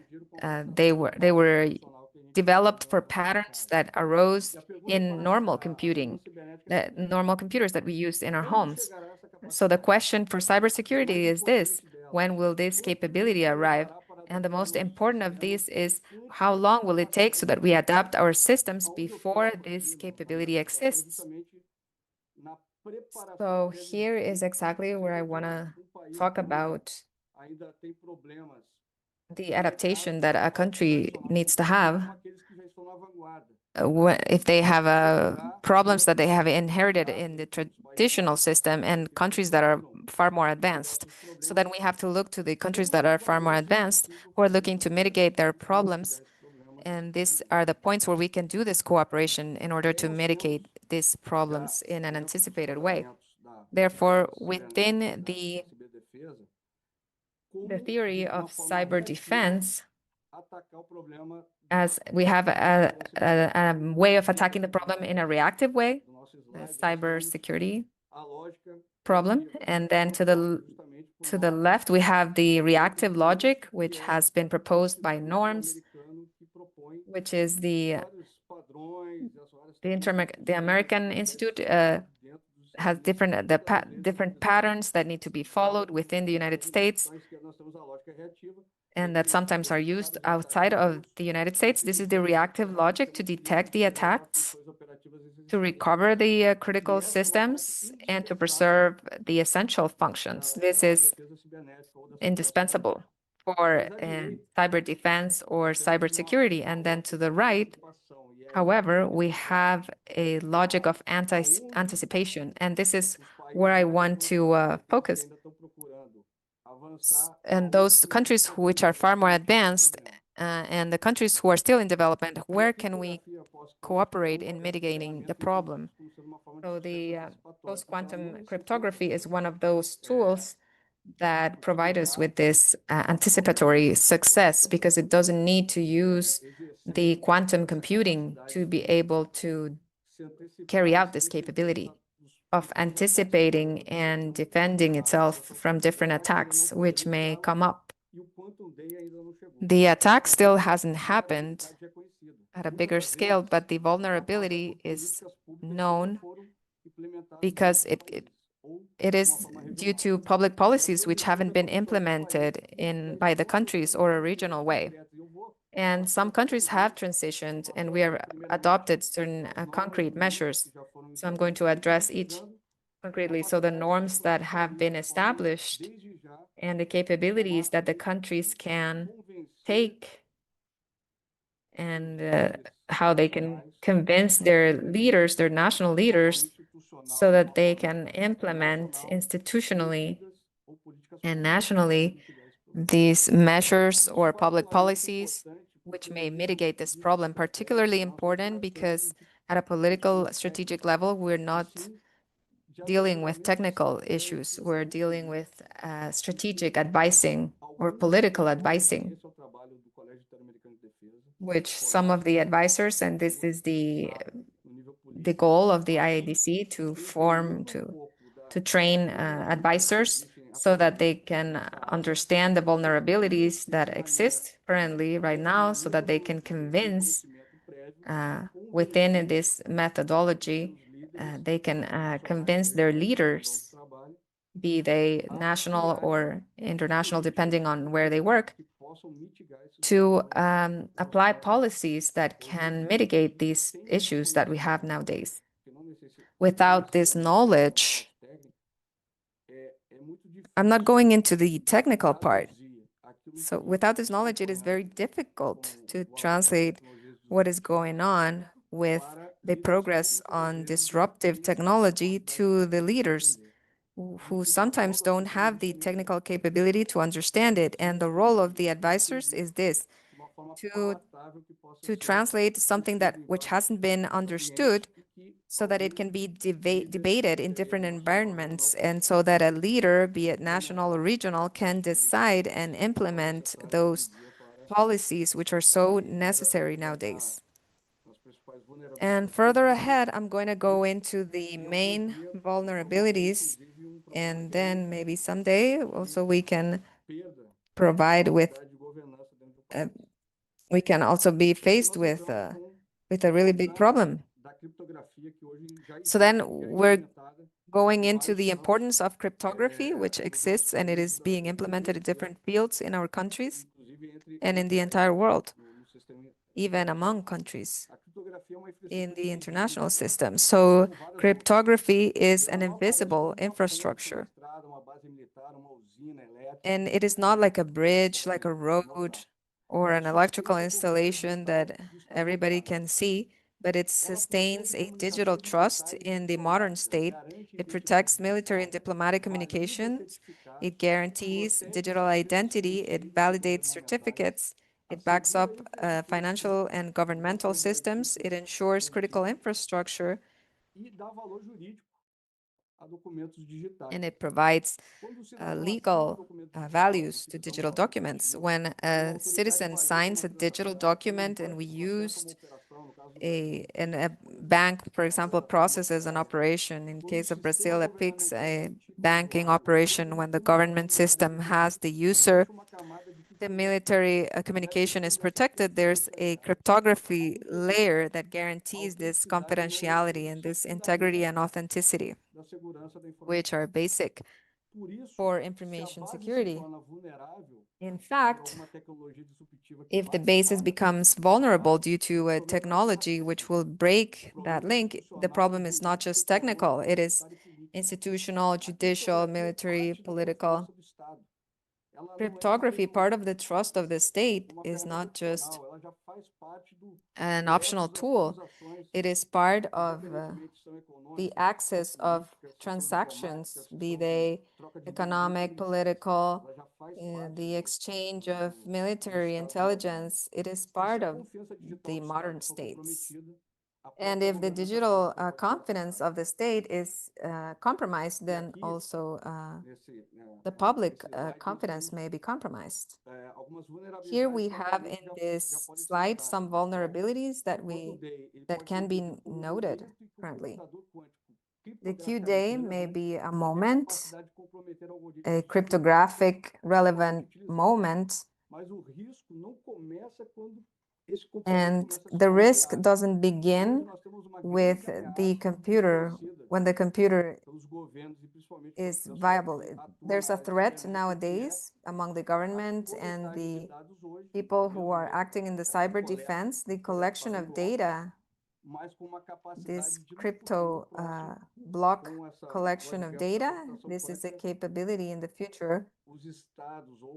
With the quantum computing, now the states or the organisms, non-governmental organisms who haven't collected this information, they can cryptograph these data. So now I'm being asked, well, but some data in the short term are not interesting. There's no problem. They don't represent a problem for the government, but some data of value, of capability for 30 or 20 years, which are, for example, patents, university research for the area of security, of defense, or of survival,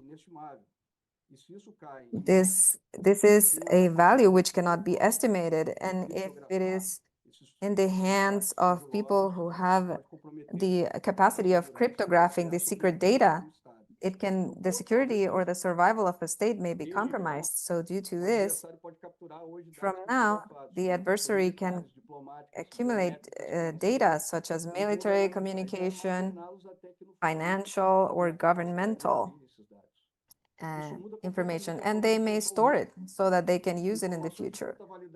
This changes the way how we look at problems. Sometimes, maybe right now it doesn't mean anything, but data of value, long-lasting value, can compromise us. So with precision, we need to be prepared, and the percentage is that sensitive data demand for a plan of state protection from now. And many countries are doing it now, but many others still haven't realized of this need. This is what happened in Costa Rica with the ransomware to kidnap the state. This is part of the attack that occurred. Can you imagine if this happens in a global way? If a financial link is compromised, for example, like what happened in 2008, which caused many problems. This is why some North American agencies, such as NSA and NIST, are recommending that organizations, especially linked to critical infrastructure, are starting to get prepared. This means to plan from now for these. This is not something that will occur further along or which may not occur. Yes, it will happen. So then many resources are on the way to implement this type of computing. Risk assessment with vendors, it is important to do that now at a national or regional level within the organisms that are dealing with many countries, such as the Inter-American system. So when thinking about that, Canadian investigator Michele Mosca has launched this simple equation which can help countries understand on the importance to start thinking about quantum computing. It can be presented in this way. If the time during which the data needs to be protected added on to the time necessary to migrate the system is bigger than the time when the time of the threat, then it is active. We don't know exactly when will this quantum computing will arise, but from now, some systems which are very used within the state and which demand a lot of resources in time and not just money, but also time. We need to think on how to do this migration in the protocols of protection and have protocols of protection from now. Because when we start entering this risk zone, this quantum computing, we won't have more time. So within the critical structure, in the health systems, in the financial sector, in the political or telecommunication system, energy or water treatment, we need to think it from now on. It is very simple. If we start migrating in the day of the crisis, can you imagine the information that we need at least 5 or 6 years within that system to update contracts, algorithms, to deal with vendors, system vendors, to be able to move all the structure of the state. So in this case, even though the threat porque ajuda o assessor estratégico ou político a fazer a pergunta correta. Qual é o tempo de vida do segredo ou do dado que tem que ser guardado? E qual é o tempo real de migração dos sistemas de Estado? E a resposta a essa pergunta define a urgência. So the response to that question is of great urgency because it is a public policy that is necessary. Maybe this conviction goes through the parliament, the judicial or the National Assembly, and mainly through the executive. And many times, cooperation is a regional international system. We have here the OAS, we have the IADB, and we also have transnational, international organizations that can deal with this issue and make the country in the Western Hemisphere to be able to speak the same language and cooperate together. And here we have cases of potential success that are happening already. The first case are the protocols of the IADB. In August 2024, they published 3 protocols, 3 standard protocols for quantum cryptography, 102, 4, and 5. I'm not going to enter into details, but each one of them has the capability of dealing with the existing cryptography without any defense and no intervention. So this is going to give the technical basis so that all the companies, armed forces, cloud operators start to plan the transition of mechanisms for new mechanisms that are resistant to the and more resilient. I'm going to speak about the mathematics of each one of them for you to understand the strategic value of standardization. In the first success case is to follow the protocols and standards, existing standards that were already approved and that are probably being implemented right now, because they depend on digital infrastructure. And the countries that weigh confidentiality and authenticity, like financial systems,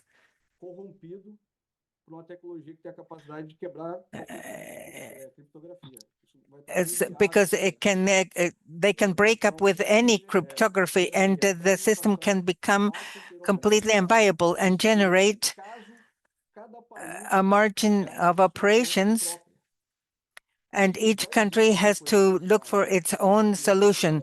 If you have already a standard in the state, why not follow it? In a country, generally, you have tradition in innovation, like the United States. They have recognized standards, and mitigation is following that direction, so that you have a reference for procurement of providers, auditors, migration tests. Thanks to the standardization that changes a future threat into a path of integration. The next case is the most holistic one that can serve as the first standard of a country that is trying to solve its problems, like Canada. Canada, the Canadian Center is going to migrate to processes of post-quantum cryptography.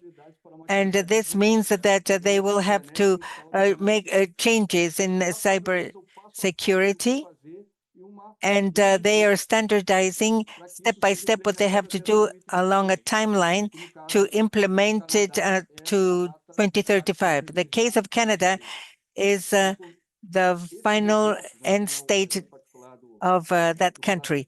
This example, like the example of Canada, can serve as a standard in case that the inter-American system reaches the conclusion that it is a standard that has to be followed. And my presentation has a suggestion here. Of course, this is not the official voice of the Ministry of Defense. It's just my own research as professor.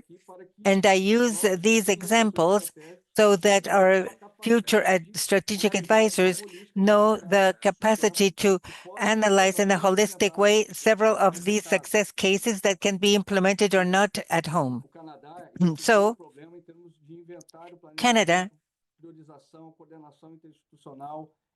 is carrying out inventories, planning, education, which means that this topic is dealt as a state public policy and not of an institution or a government, and not as a part, as many times happens, that this is very technical, so let's send it to a technical team.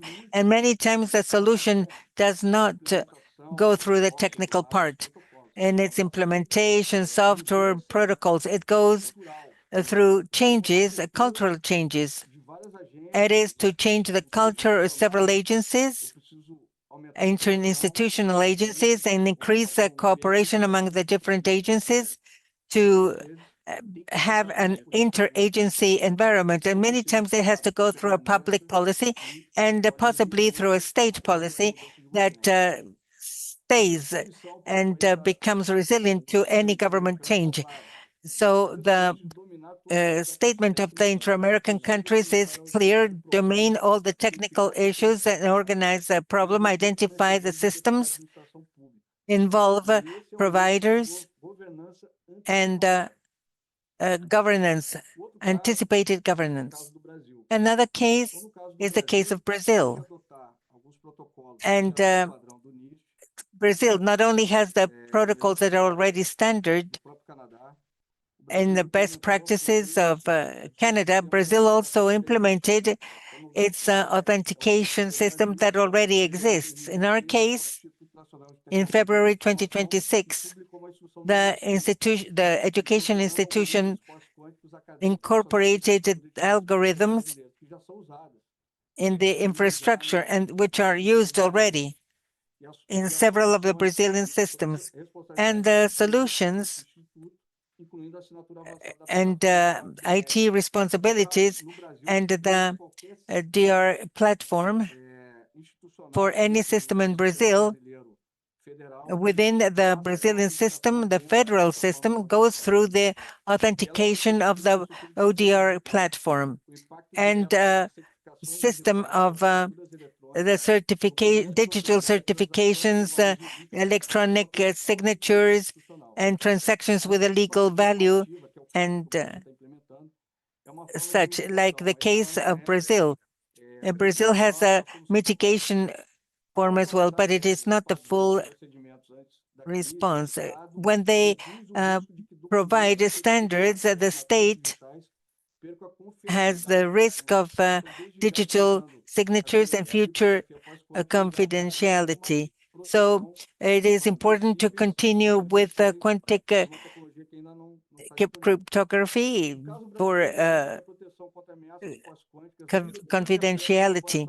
In Brazil, we think that it is not only a matter of having the capability on science and technology to develop these protocols, but that it depends on a certification entity in the long term, as is being done already at the financial system of Brazil. Another case of a potential success or a prospective scenario is the care to critical infrastructure.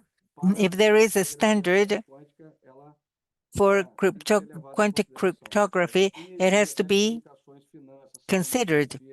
Technology, finances, and health, transportation, digital government depend on cryptography for their authentication. And what is being used right now is safe communications through certifications that are already being implemented in the systems. The risk is that in the future, a computer could compromise certain algorithms. That's why it is sometimes they discover problems too late. For instance, we already have some problems when the information technology wants to access traditional technology, like in the case of the process of a hydroelectric plant.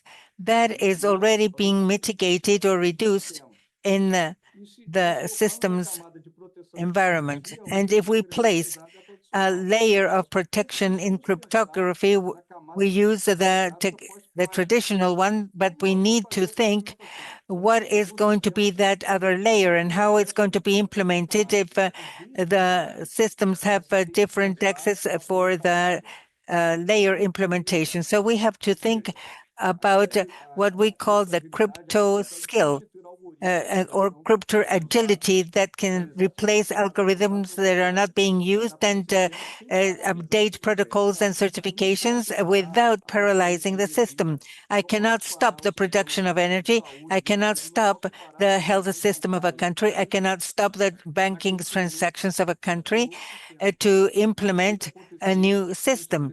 That has to happen with a rotatory system. And how to do this? Then we need to detect what is the capability of crypto agility within the system of a country for mapping. And after that, then we can place the most rapid system cryptographically speaking. There are solutions for this. The first thing that we have to think is how we can convince politicians to carry out this type of action. From now on, we have to call the attention of these success cases. If a country demands that to reduce costs and reduce future vulnerabilities. With this, we have to start with this technical success from the very beginning.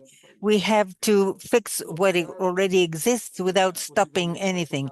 Another case that is possibly going to be of great success is that we can integrate that type of tool or mitigation of the potential quantic threat in the inter-American system. How can we do this? With actions within the organizations like the OAS and the IADB. On the slide, the IADB has advanced in regional cyber defense, but many countries in the inter-American countries are still at the basic stage. And so we have to elevate and start with legislation, private protection, and critical assets. And so the weakest point is the country that did not mitigate its vulnerabilities. And the strongest system must have a consensus that is important. And secondly, tools, viability tools for cooperation for the countries that still don't have one. And the third one, which is the most difficult within the system, is the sovereignty part. And many times the countries that have the greatest capability don't want to lose their sovereignty in certain things. So this has to be dealt with in a system that is multilateral so that we can win. We have several ways of mitigating and several lessons learned on the system that is constituted that could help other countries that need it. And at the end, we're all going to win. It's a win-win issue because we are going to mitigate a program that is outside the hemisphere. And some countries are more vulnerable because they don't know where the threat is coming from. And so we support the member states with design updates, strategic national penetration of security, and the IADB offers an important reference dealing with cyber defense as an integral component of joint military actions. We already have guidelines and other documents within the system of the IADB. And we have to see the asymmetries because the cyberspace exploits the weakest in the case of mitigation through the transfer of knowledge of standards within the OAS itself or the IADB. And there is where I come in the role that the Inter-American Defense College has given me. It is not an operational center. In face of incidents, our course deals with different disciplines. Technology, cyber technology is one of them. The IADC becomes an agent in other dimensions to create a strategic education within an inter-American system and to prepare a staff like the police, multilateral organizations for defense and security from any country. And these advisors don't have to be specialists in cyber security or experts in technology. What we need is to know what are the correct questions and have the best answers to advise the best way possible. Where do we use cryptography? What different critical defense assets does the country need to protect? And we have to train people to be able to respond to the threats on cyber hygiene, the common citizen. We know where to look for technical institutional support. Our questions are the heart of the strategic advisory. And we have to train leaders capable of recognizing threats in face of a crisis, and to guide and connect their knowledge, the technical knowledge, with public policies in defense and in hemispheric cooperation. Here, I synthesize all my presentation, and I wanted to transmit in my time on how some scenarios could help our inter-American system. First of all, the niche, Canada, that represents governance and annual planification or planning. Brazil, with its success example in the legal confidence and critical infrastructure that represents their success, because they have a crypto agility, and the inter-American system that is a pillar of cooperation and threat reduction. Our Inter-American Defense College that represents the success as a strategic situation. And this could help to mitigate potential problems in the mean term and long term, the arising of a quantum computing, which is feasible and that sometimes it could be used. Nobody knows that it's already working. And these elements, with these elements, here comes my conclusion. So in cyber defense, when the state is doing an inventory or a mapping, it updates their norms, it prepares its contracts, it trains its personnel, it strengthens its institutions, and it works with allies before the threat becomes a crisis. The post-quantum preparation must be understood as an opportunity to transform. The final phrase of my presentation is that idea that in cyber defense or cybersecurity, it's not just it's to impede that the current vulnerability becomes a strategic crisis in the future, which few of you could maybe will understand how to get out of that problem. So these are the references used in this presentation, and I'm available if anybody wants to come into contact with me to deepen on this topic. Please send an email. And this is my email address in case you have any questions. Thank you. Thank you very much, Colonel Belmonte, for your presentation. Thank you for sharing your knowledge on this topic of quantum computing, fruit as your research work in the IADC. And this is a challenge for all of the member countries. So then we began the seminar addressing this scenario, and now we're closing with the future so that we can prepare in advance. Colonel Belmonte, in the name of the IADB, I thank you for sharing your knowledge and experience as a member of the Brazilian Army and professor of the IADC. Thank you very much, and may you have an excellent day. Well, so having concluded the last presentation for this seminar, we will move on to the formal closing of our event. So finally, I will leave with you General of Division Reinaldo Salgado Beato from the Brazilian Army, the General Director of the Secretary of the IADB, which will be closing this seminar on cyber defense for 2026.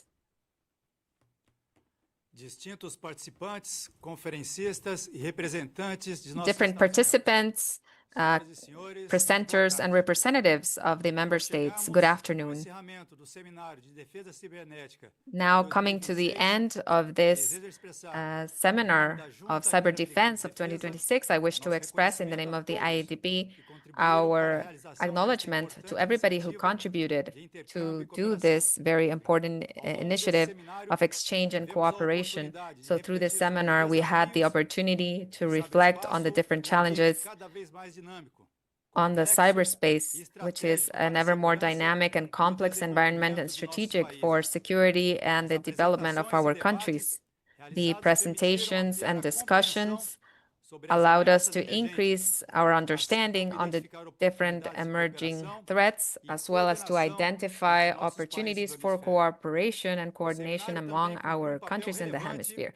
The seminar also fulfilled a very important role by gathering specialists from the defense sectors, academic and technological sectors, thereby promoting a multidisciplinary dialogue, which is essential for the strengthening of cyber defense in the hemisphere. The integration, the scientific knowledge, technological innovation, the experience and strategic thought are central elements to be able to face in an efficient way the challenges of the digital environment, contemporary environment. So I would like to thank especially for your experiences and perspectives, which are very important to improve the professional capabilities and for the strengthening of the regional strategic thinking. In the same way, I recognize also the commitment with the organizers and participants whose dedication contributed to the success of this seminar, and it reflected the spirit of hemisphere cooperation, which orients the work of the IADB.